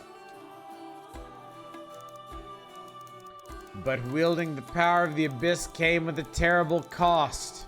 And such tainted power is never denied its due toll. One by one, the Achaeans, led by the Betrayer, succumbed to the corrupted power flowing through the armors. All save one. An Achaean knight clad in radiant chrome clung to his humanity and bested the Betrayer and his corrupted brethren. The Betrayer defeated the remaining Achaeans, were cast out, exiled into the wasteland, and the armors destroyed. The world left in ruin, humanity raised a final citadel, a haven from the maddening wastes. Canaan, the Steam City. Their kind and kin forever bearing the mark of the Armor, the Achaeans swore vengeance. Swore to reclaim the power of the abyss from themselves and remake the world anew. Generations have passed since the Achaean exile. The vanguard, Canaan's greatest warriors, stand tall against the Achaean threat, fighting a war we thought would never end. Until perhaps today. I've heard this is a very story-driven game that kind of falls apart narratively at the end. Careful, one of those straw dummies doesn't sneak up on you, Renard. I can hardly keep still. Tell me you aren't feeling the same. Is it really possible that Balthazar's managed it? After all these centuries of bloodshed? It seems too good to be true. An end to the war, that's what I heard him say. And that man doesn't mince words or make promises he can't keep. Renard dressed and groomed like he wants to kill Dracula. Is that disappointment in your voice? Worried they'll be put out of work if there's no Achaeans lurking in the depths? This war. It's all we've ever known, Cass. Not a single living Canaanite has known peace. This thing, it's in our blood, seeped itself into the steel. But a chance for real peace? If Balthazar's found a way to end the war, I don't know, scarcely been 20 years since the scleroma outbreak. Hard to imagine anyone forgiving those monsters for what they did to the old quarter.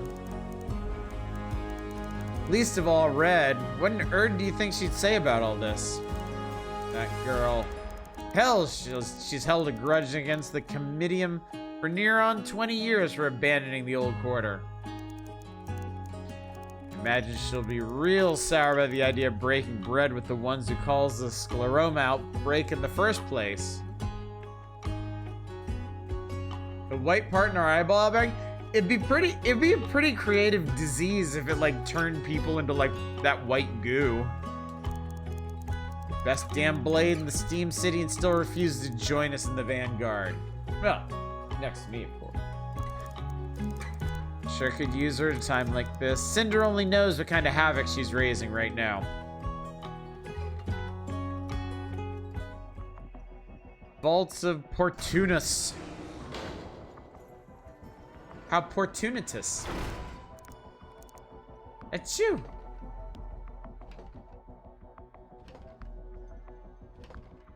What if I just don't?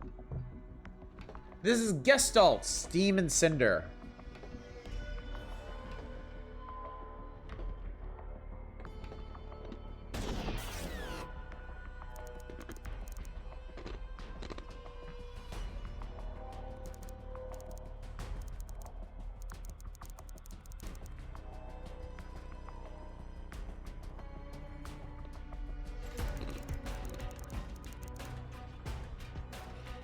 Because of that hollow recording, Vincent gave me another look.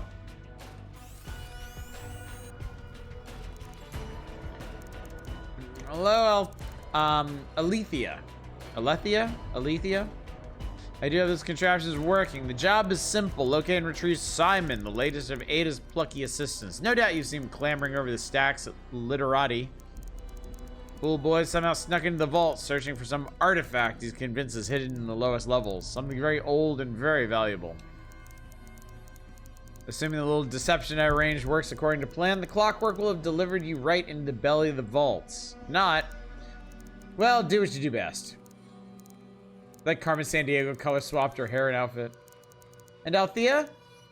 Alethea. If there is indeed some relic of great value down there, be sure to bring it back, would you? Pay to waste the boy's hard work. Good health. Good hunting, Soldner. Right, Simon, Ada's Maripan assistant. I was prattling on about some fairy tale or other. The Abyss, a K in exile, whatever. Pampered kid like that has no business sauntering around the lower levels of the vaults. Better find him fast. Alright.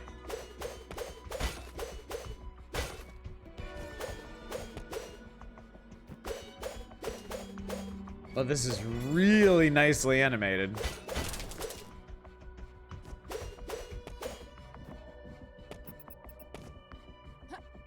I can wall jump.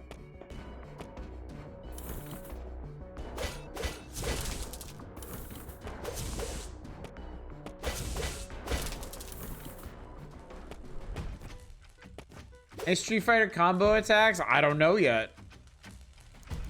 A Tesla lock. Think I could pop it from the inside if it had some way to run a charge through it.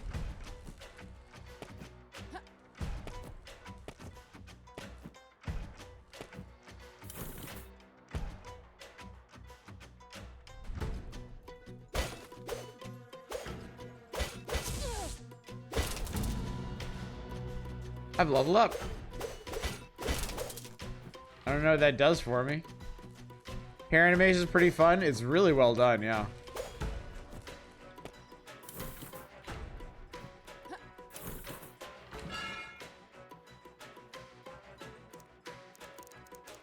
Whew, Steam's ghost, those vents are filthy. Bram? Alethea, what brings you to the arse end of the vaults? Bram, what are you doing scrounging around down here? Lured in by the promise of fortune, lass. Same as you, eh? Don't tell me Simon got you involved in this. Swore on his mam's honor he had a lead on some terrifically shiny relic. Told me he's sharing the spoils if I helped smuggle him into the vaults. And you believed him. Wonderful. Where'd you leave him? Me leave him? Hardly. Kid left me a fend for myself as soon as he tripped the bloody alarm.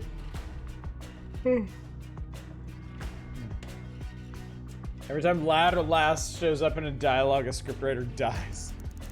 Can't have made it too far though. Clockworks came upon us right quick. If you have it in your head to chase after him, I'm just the thing. Take this. What's this? I call it the water of life.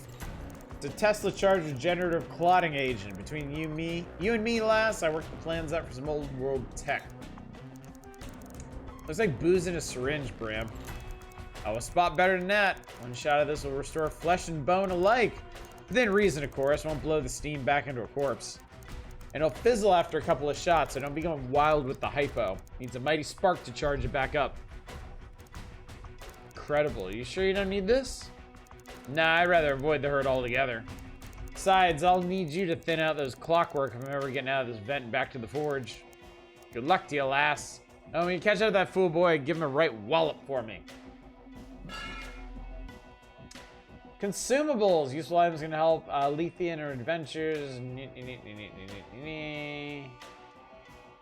Left button cycles through and right button uses. Okay. There's my menu. Let's see. Journal, map, items.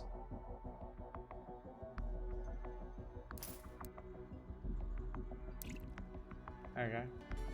Alright, it is there. Oh, yeah.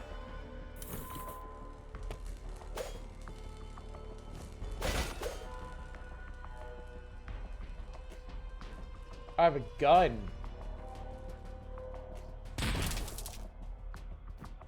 Steampunk Dead Cells is not. No, it's a Metroidvania. This is a Metroidvania. Firing Alethia's gun requires energy. Fill up an energy slot to fire off a single bullet. Regain energy by attacking enemies, destructibles, and energy orb generators.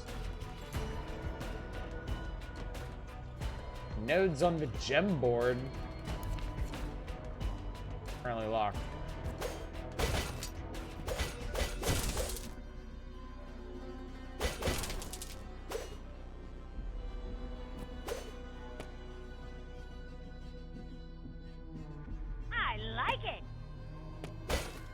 Iron and grunge or something. Pume.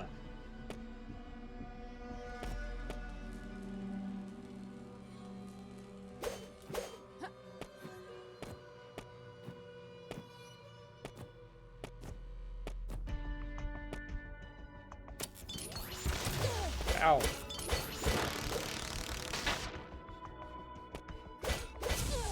Ow.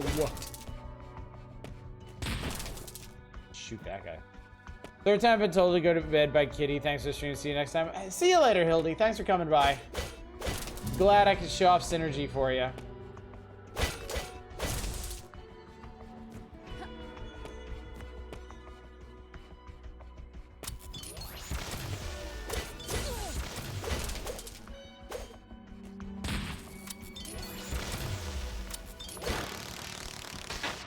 Oh, I thought it was gonna explode.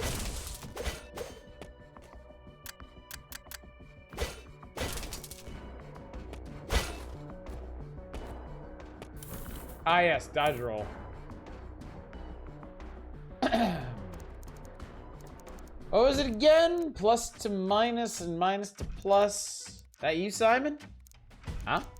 That fiery red hair, you're Alethea. Yeah, kid, and I'm getting you out of the mess you managed to make down here. You're sent down here for me? Must have been rather pricey. Your boss is footing the bill, and she's none too happy. Let's go. Time's wasting. Ada, she just doesn't understand. I'm perfectly capable of taking care of myself. Besides, I'm on the cusp of a rather astonishing find. Take care of yourself. The whole damn vaults are in lockdown. Yeah, well, I suppose things haven't exactly gone according to plan. Playtime's over. You're coming with me. That's strange. The ergodic array shouldn't be giving out readings like this. You might want to step back a bit. That doesn't sound good. Hey, okay.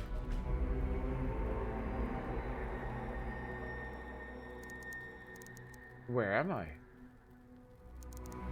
Is this Urkala? What's going on here? Have the Achaeans attacked?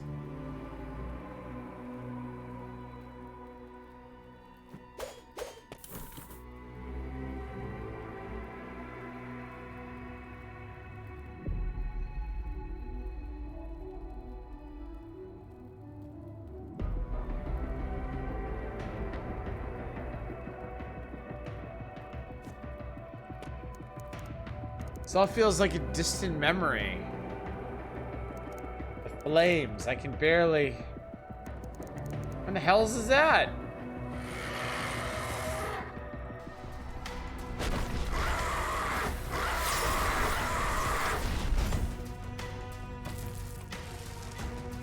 That was pretty cool. That armor, it can't be. The betrayer? And then she gets punched in the face. I'm back in the vaults? What on earth just happened? Alethea, are you alright? That blast of energy. How in Rust are you still in one piece?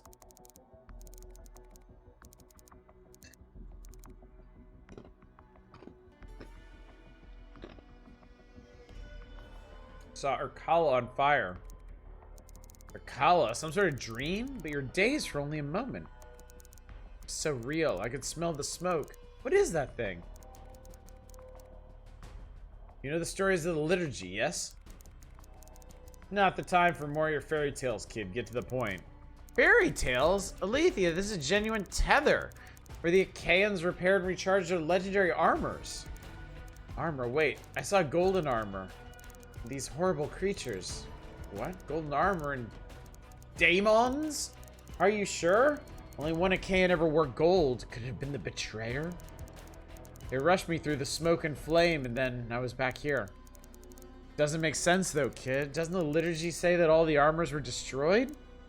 I need Reddit. And kinda. Technically, the liturgy says the armors were lost. I bet my life they're still out there. Without the armors, the tethers had no purpose. Scrapped or left to rust, but how could you see the betrayer and daemons in Urkala? Worry about what I saw later. For now, tell me what happened here.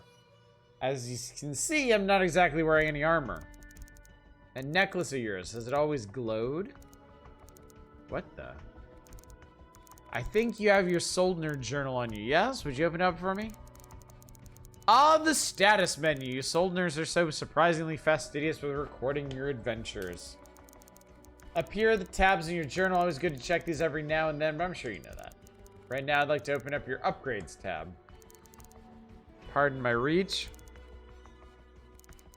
Interesting. Seems like this gem of yours is channeling the tether's power. Allow me to explain.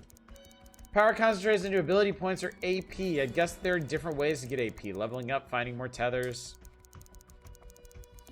Every time they say Cinder, I feel like I'm having a stroke. They are really, really, really enjoying their, like, homebrewed terminology here. Perhaps a bit too much.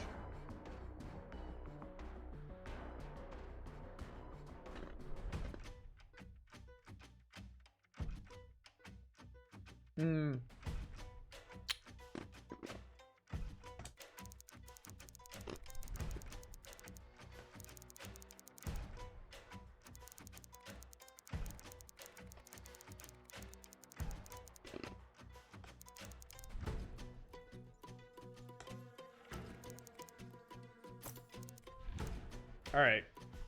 Yeah, it's a upgrade tree. Feel different, stronger. Incredibly, Crystal is somehow drawing on the power of the abyss. Drawing the power of the abyss without an armor. What could it mean? We're gonna turn into a demon. Seems like a really unwise thing to do. But who am I to judge, really? Okay, I need you to focus. I got plenty of questions. Hardly time or place. We need to get you out of here first. The answers don't help us. We're dead. Ow, but we've only just started. We have to keep going. Simon, the deeper into the vaults you go, the more dangerous it gets. You're lucky to be alive. Question, don't you want to know why that tether woke up? Why you woke it up? And guess, the answers lie deeper in the vaults. One level down. Maybe two. That's all I ask. I'll stick to you the whole way, I promise. If we don't go, well, those answers will stay buried. You swear you got answers for me? Then fine, I'll give you a chance. One chance. Only works if I'm calling the shots. If I say run, you run. If I say split, we're gone. Understood? Okay.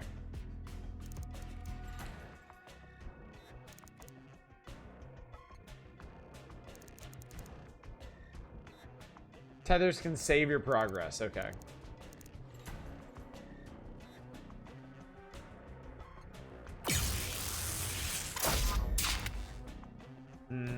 Okay.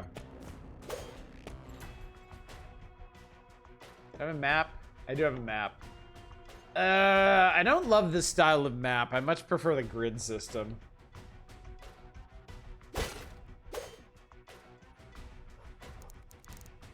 Greetings, Soldner. Another bounty board, another Durandal. Yes, I am Durandal. I'm one of many robots that maintain these boards as Soldners throughout Canaan. This is a bounty board. You'll find many requests from sources who wish to remain anonymous. These requests are concluded eliminating targets of interest. I know what a bounty board is. Return to me once you succeed.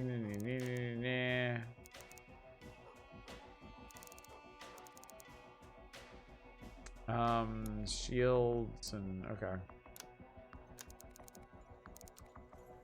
Enjoy the thrill of the hunt, Soldner. Okay, I can't jump down through there.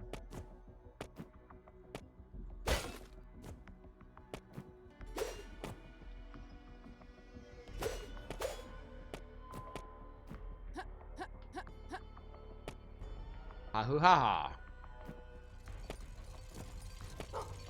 There's a dog. I want a dog.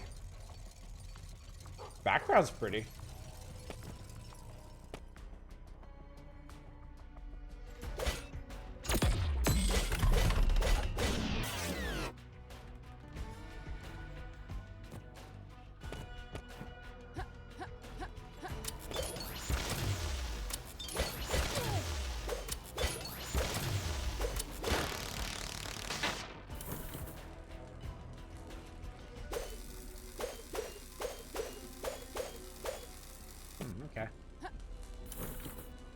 Hey, it's the guy.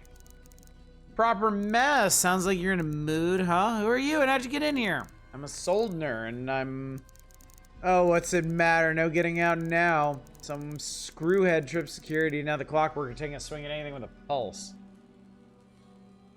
Wasn't me. Everything was broken when I got here. I'm just trying to get to lower levels. Say so if I were you, I'd hunker down until the alert lifts. Insist on heading out there. That revolver might give it a look-see. Classic. Sparking your thing is a finely machined kinetic converter. Hold that switch and electrify those bullets of yours. Make short work of those Tesla switches. Alright, cool.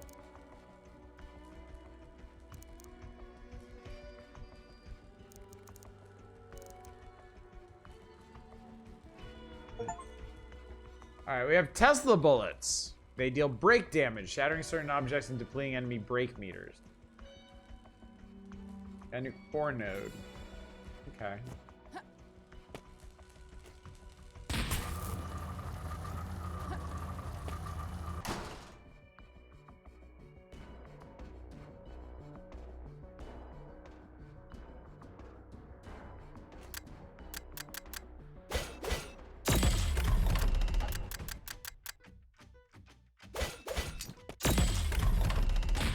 Oops. Wrong button.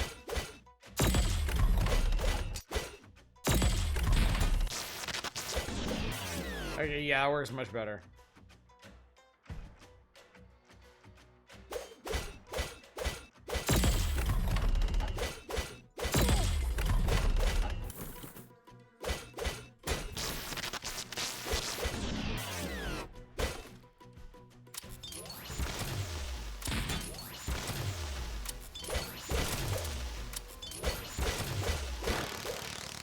Bounties are one thing, it does strain the narrative. Imagine someone paying to take out a bunch of their own civilization's random guard bots.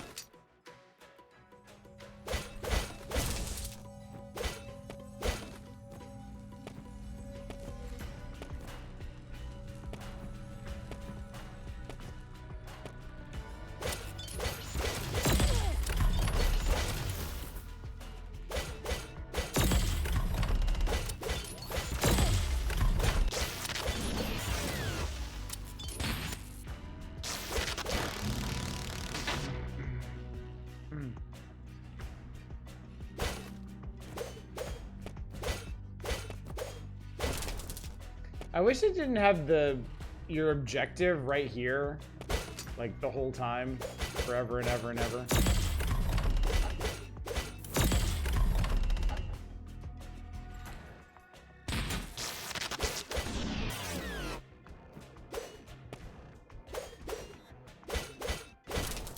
They really want you to stand at the end of your melee reach for this. Oh.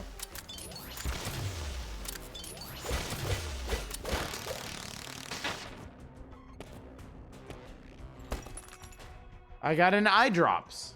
And eye drops.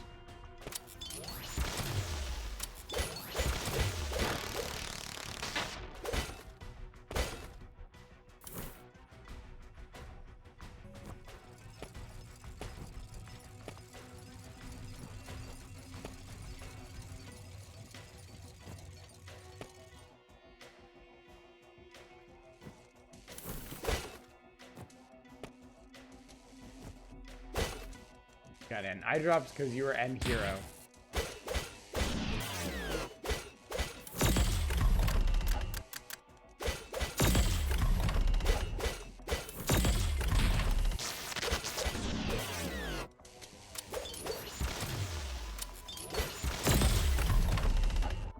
Oh.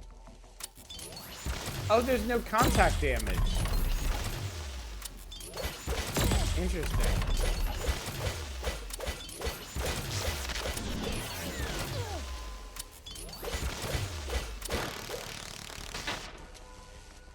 Very weird to play one of these games with no contact damage.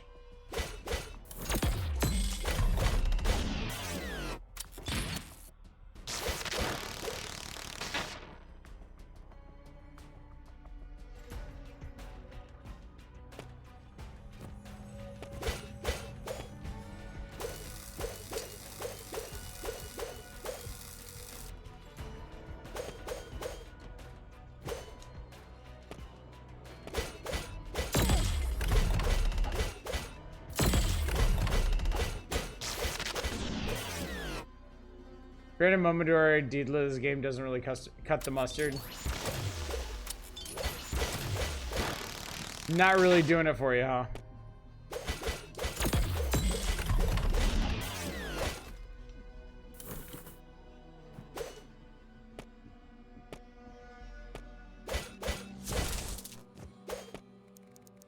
Panel the key slot. What's it say here? Azri.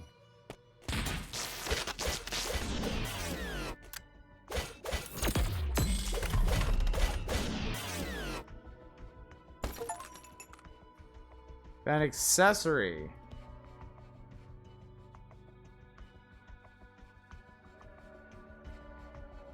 Okay.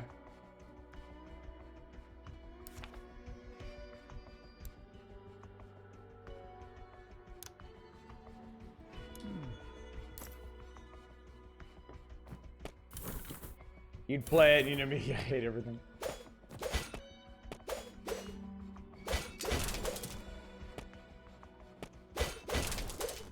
Yeah, this seems fine to me. I have no problems with it. What are you doing back here? What am I doing back here? Can a guy take a lunch break in peace? More like you're cowering with a sandwich. Say, speaking of which, from that giant sword and gun of yours, I'm betting you're a soldner, yeah? I just like a bit of extra work. Go on. You might have noticed that most of the clockwork are a little worse for wear. I'm supposed to be taking the faulty ones out of commission, but... See, all I need to do is turn in a few clockwork cores at the end of my shift. Think you can smash up a few scrap jobs for me? Then I'll give you the key to one of those vaults up there. What do you say? Work's work.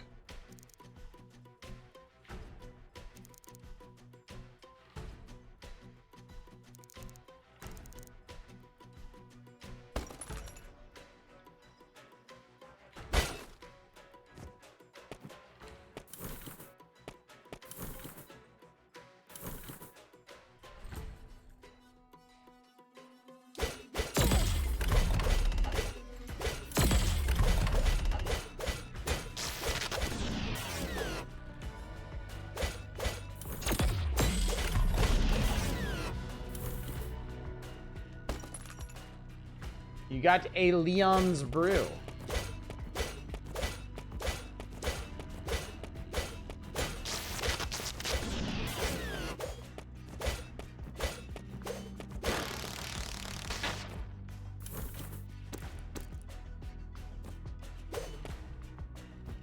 $20, I'd wait for this going stale. Yeah, I think I got this like half off.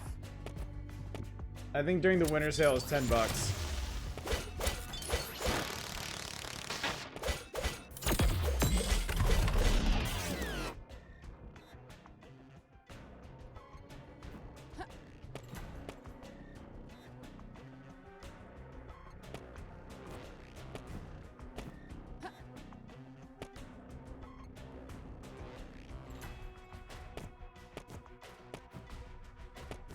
This is promising, not quite as polished as some of the other games you played.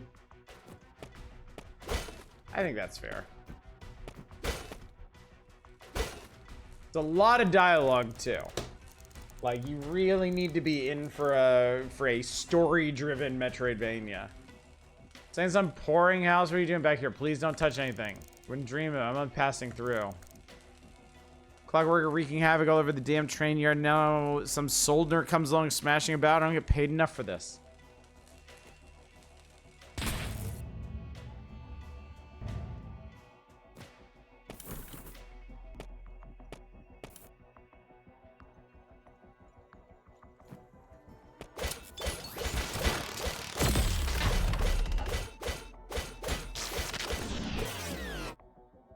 At this point, I'm trying to get to a save point. Once we get to a save point, we can move on.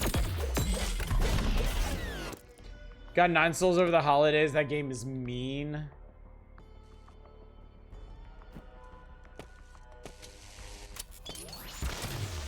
Ah, jumped into it.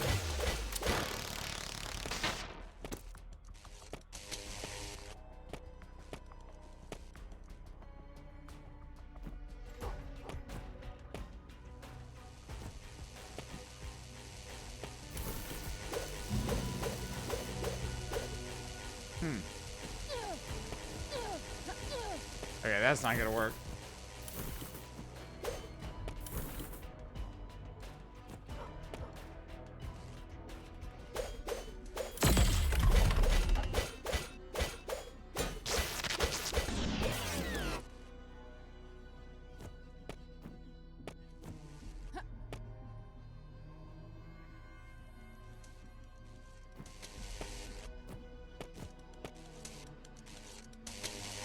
The animations are fantastic, though. Like, it is a really good-looking game. Oh, Lord. Okay, that guy does do contact damage.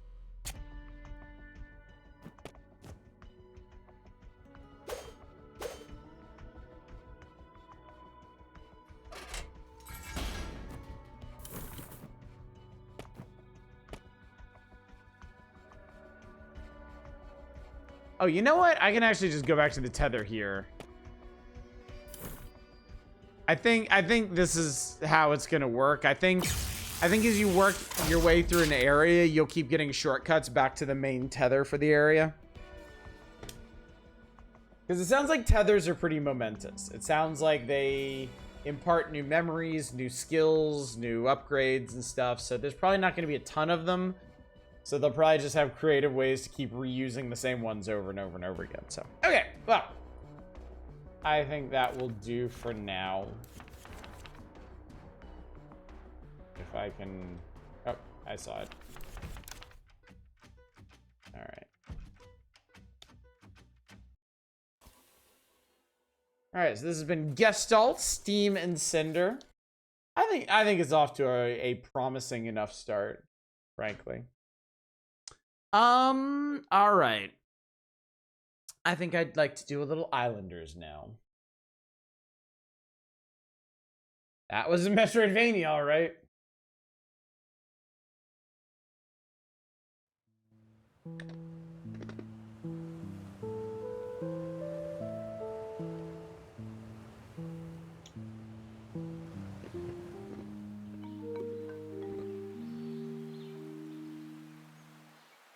So the original Islanders was sort of like a score attack puzzle city builder. They would give you a choice of buildings and you'd figure out where to put them, and depending on the configuration, you would score different amounts of points. I think this one's a little more involved.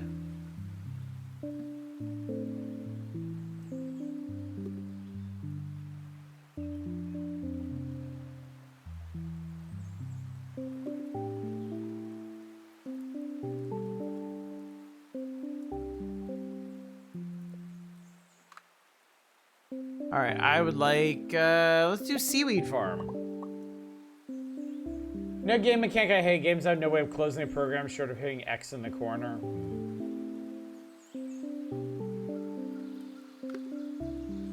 All right.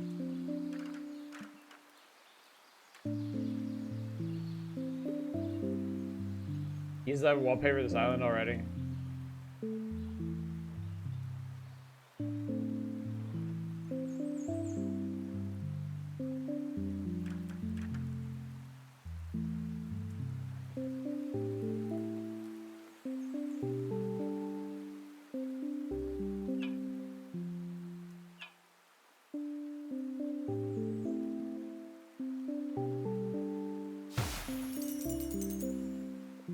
Seaweed field.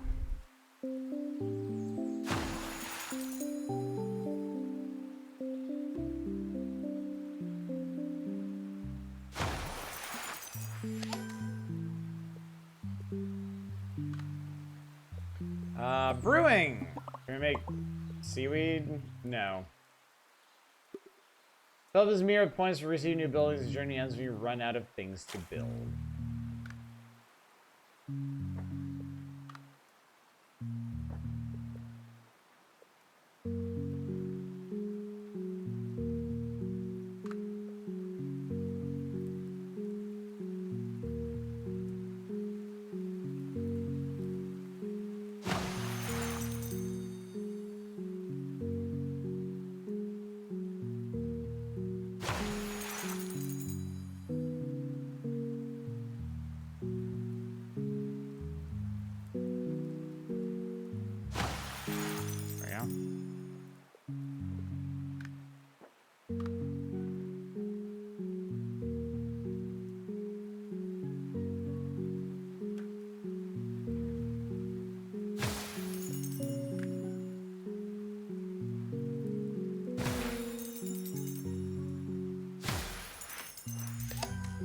There we go.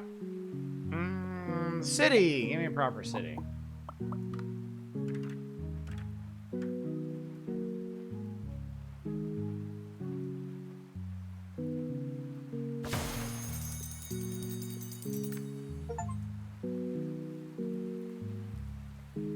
I got an achievement reaching a score of exactly 100 points. This game is all about Venn circles. Basically, you're trying to figure out how to most efficiently, profitably place buildings.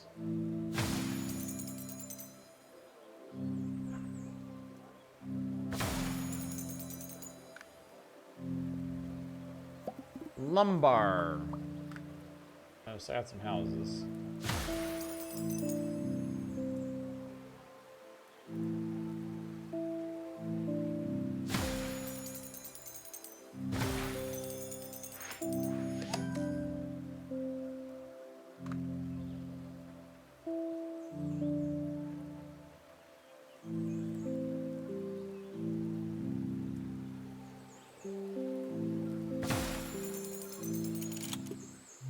You unlocked a new island to explore. Click the compass when you're ready to continue your journey.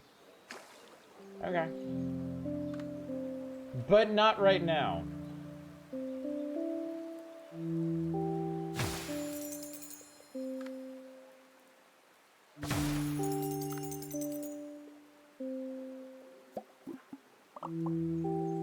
Doesn't mirror the Venn the single most useless way of depicting information.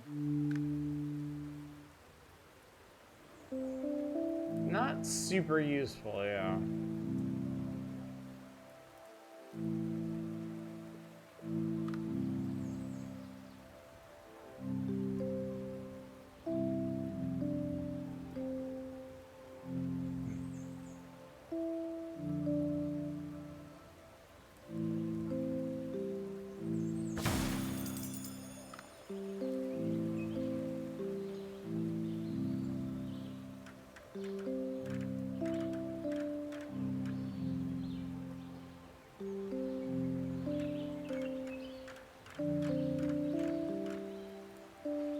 Music's gonna put you to sleep. Yeah, it's already doing that to me.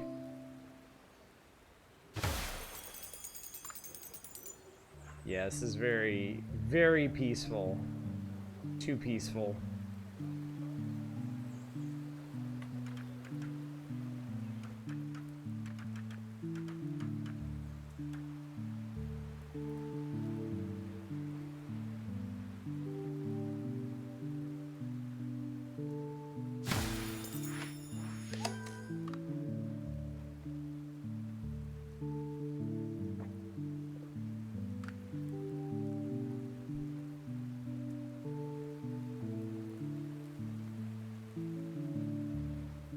Just started with this instead.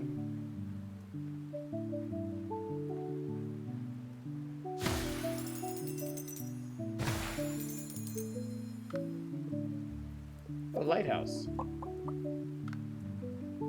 Oh, cool! I like the way it calculates this.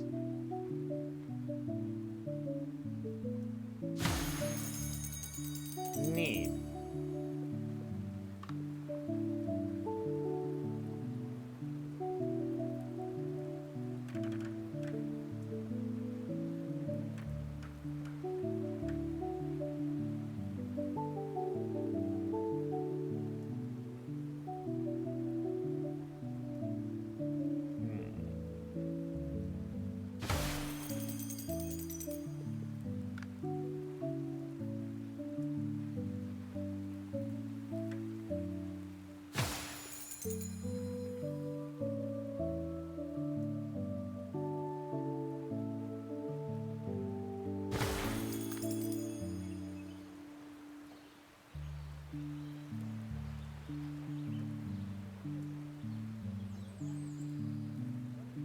Exploitation, communism on this island paradise.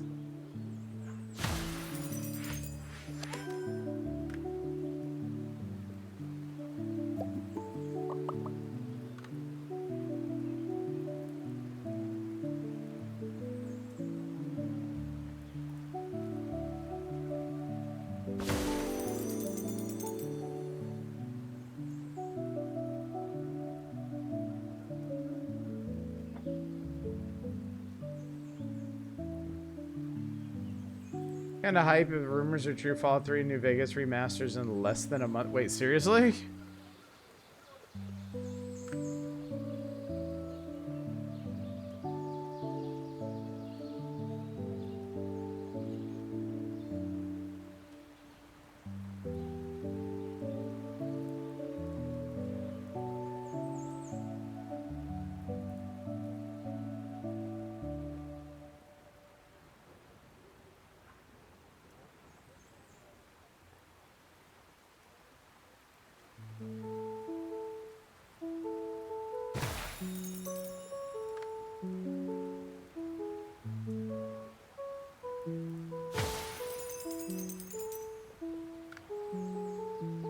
Forget the interplay games. I mean, everybody else did.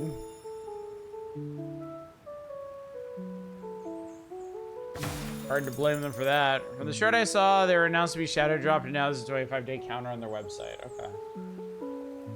Okay, well, I think I got as far as I can here, so.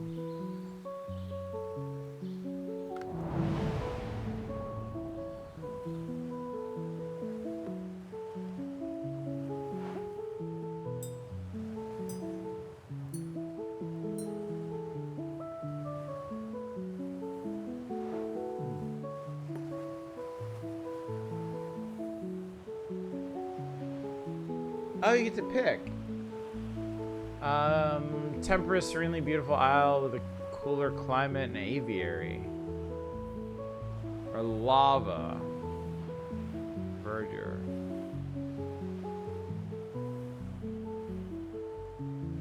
Let's try this. Let's do a lava one. Sounds interesting. Whoa. Wow. Okay. How about between islands, you'll unlock new building types. Okay.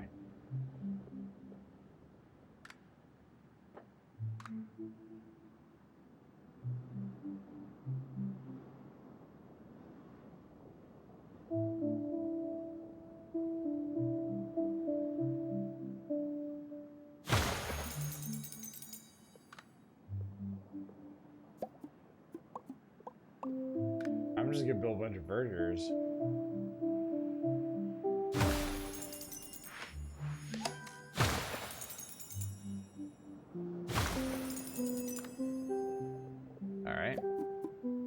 good place to make some bricks.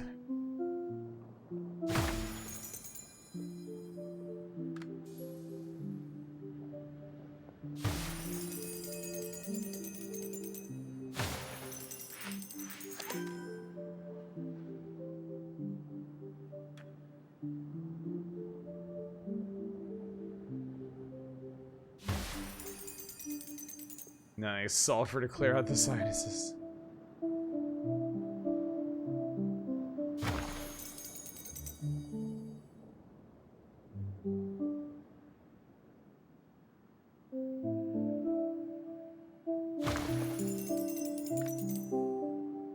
City.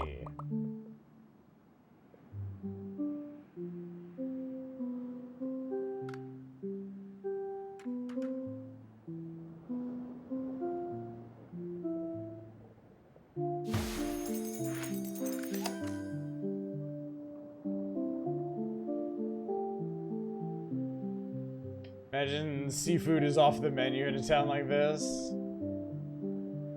I mean, really depends on how hard you try.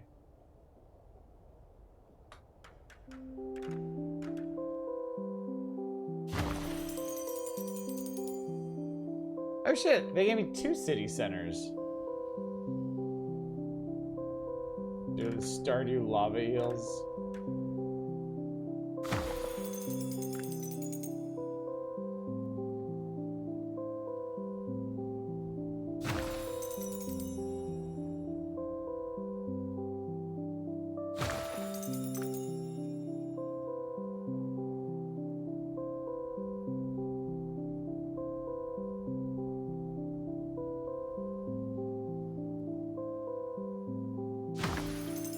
Every new generation of gamers be the giant Patriot robot. Liberty Prime. Lumber pack doesn't seem like it's gonna be too useful. Not that a brewing pack will be either.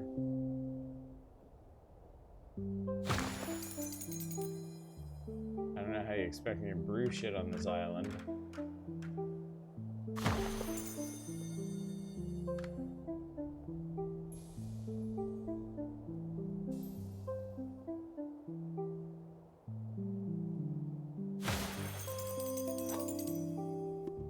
Boon. On each island you learn boons while playing that can help out in tough situations. Ooh, cliff house. Ooh, I want to build cliff houses. Oh, cool. Oh, I love it.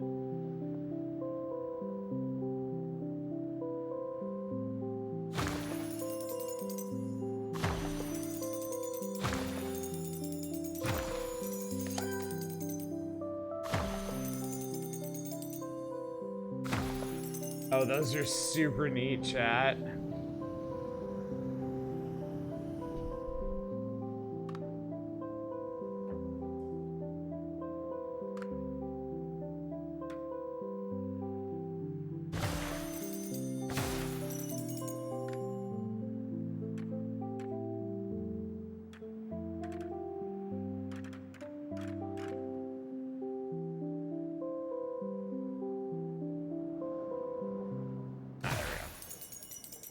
I've been following years, so I initially thought Patriot Robot was some new invention of the current hellscape.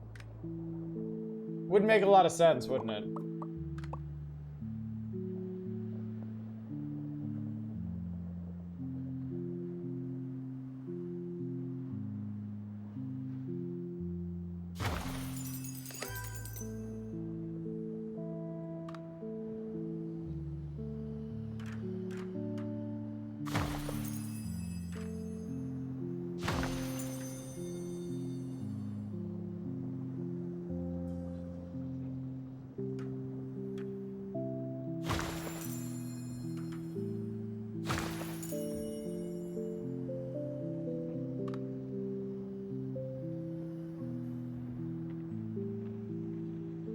I was right, I had another city over here in the works. Sure, farm, why the hell not?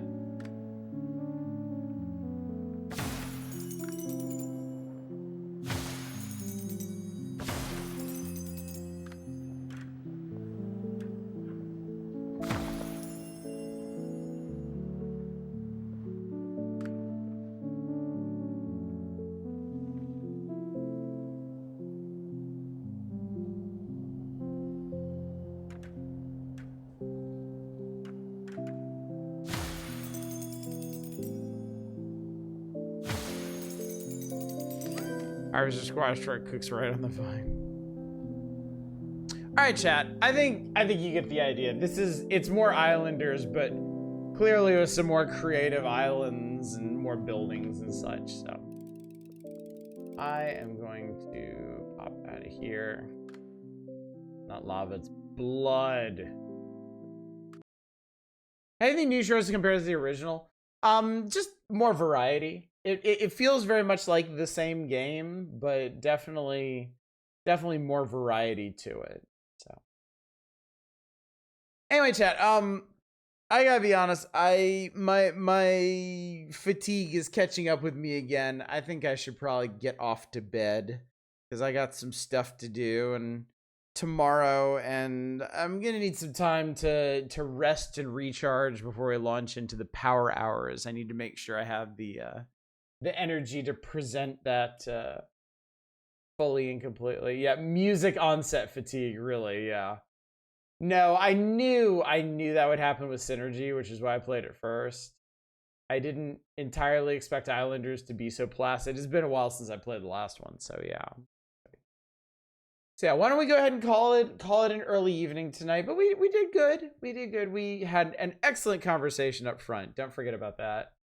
And then took a look at 3 very interesting indie games. So I would consider tonight a success, frankly. So, tomorrow night, the Power Hours make their long-awaited triumphant return. We'll be starting January of 1996. So you don't want to miss that. There'll be no stream on Sunday because I have to work. That's why. There's nothing verboten about Sundays. And then Monday we'll be going back to Mini Shoot Adventures. We should be finishing that one, finishing our 100% completion playthrough. And then I'll be streaming again on Tuesday. We'll see. We'll see what Tuesday ends up being. So. Came at the end of Synergy. I love a city builder and the color palette. We'll have to check it out. Yeah, I'm probably gonna be playing it tomorrow. Once I get some sleep in me, frankly. So yeah, let me go find somebody to raid if I can. Somebody is up. Okay. I'm gonna send you over to Voyix tonight. Voyix is playing Seance of Blake Manor, which looks pretty cool. Looks like a game y'all would be quite interested in. So let's hang out with them for a bit. So anyway, gang, thank you so much for coming out tonight. Thank you for humoring another indie variety night of mine. I hope these were some interesting games that we took a look at tonight. Synergy, Gestalt, Steam and Cinder, and Islanders New Shores. Even if you weren't interested in the games, hopefully the conversation and company was sufficient for your needs. So yeah. Thanks again for coming out. Hopefully I will see you all tomorrow night for the Power Hour. But until then, as always, y'all take care. Bye, everybody.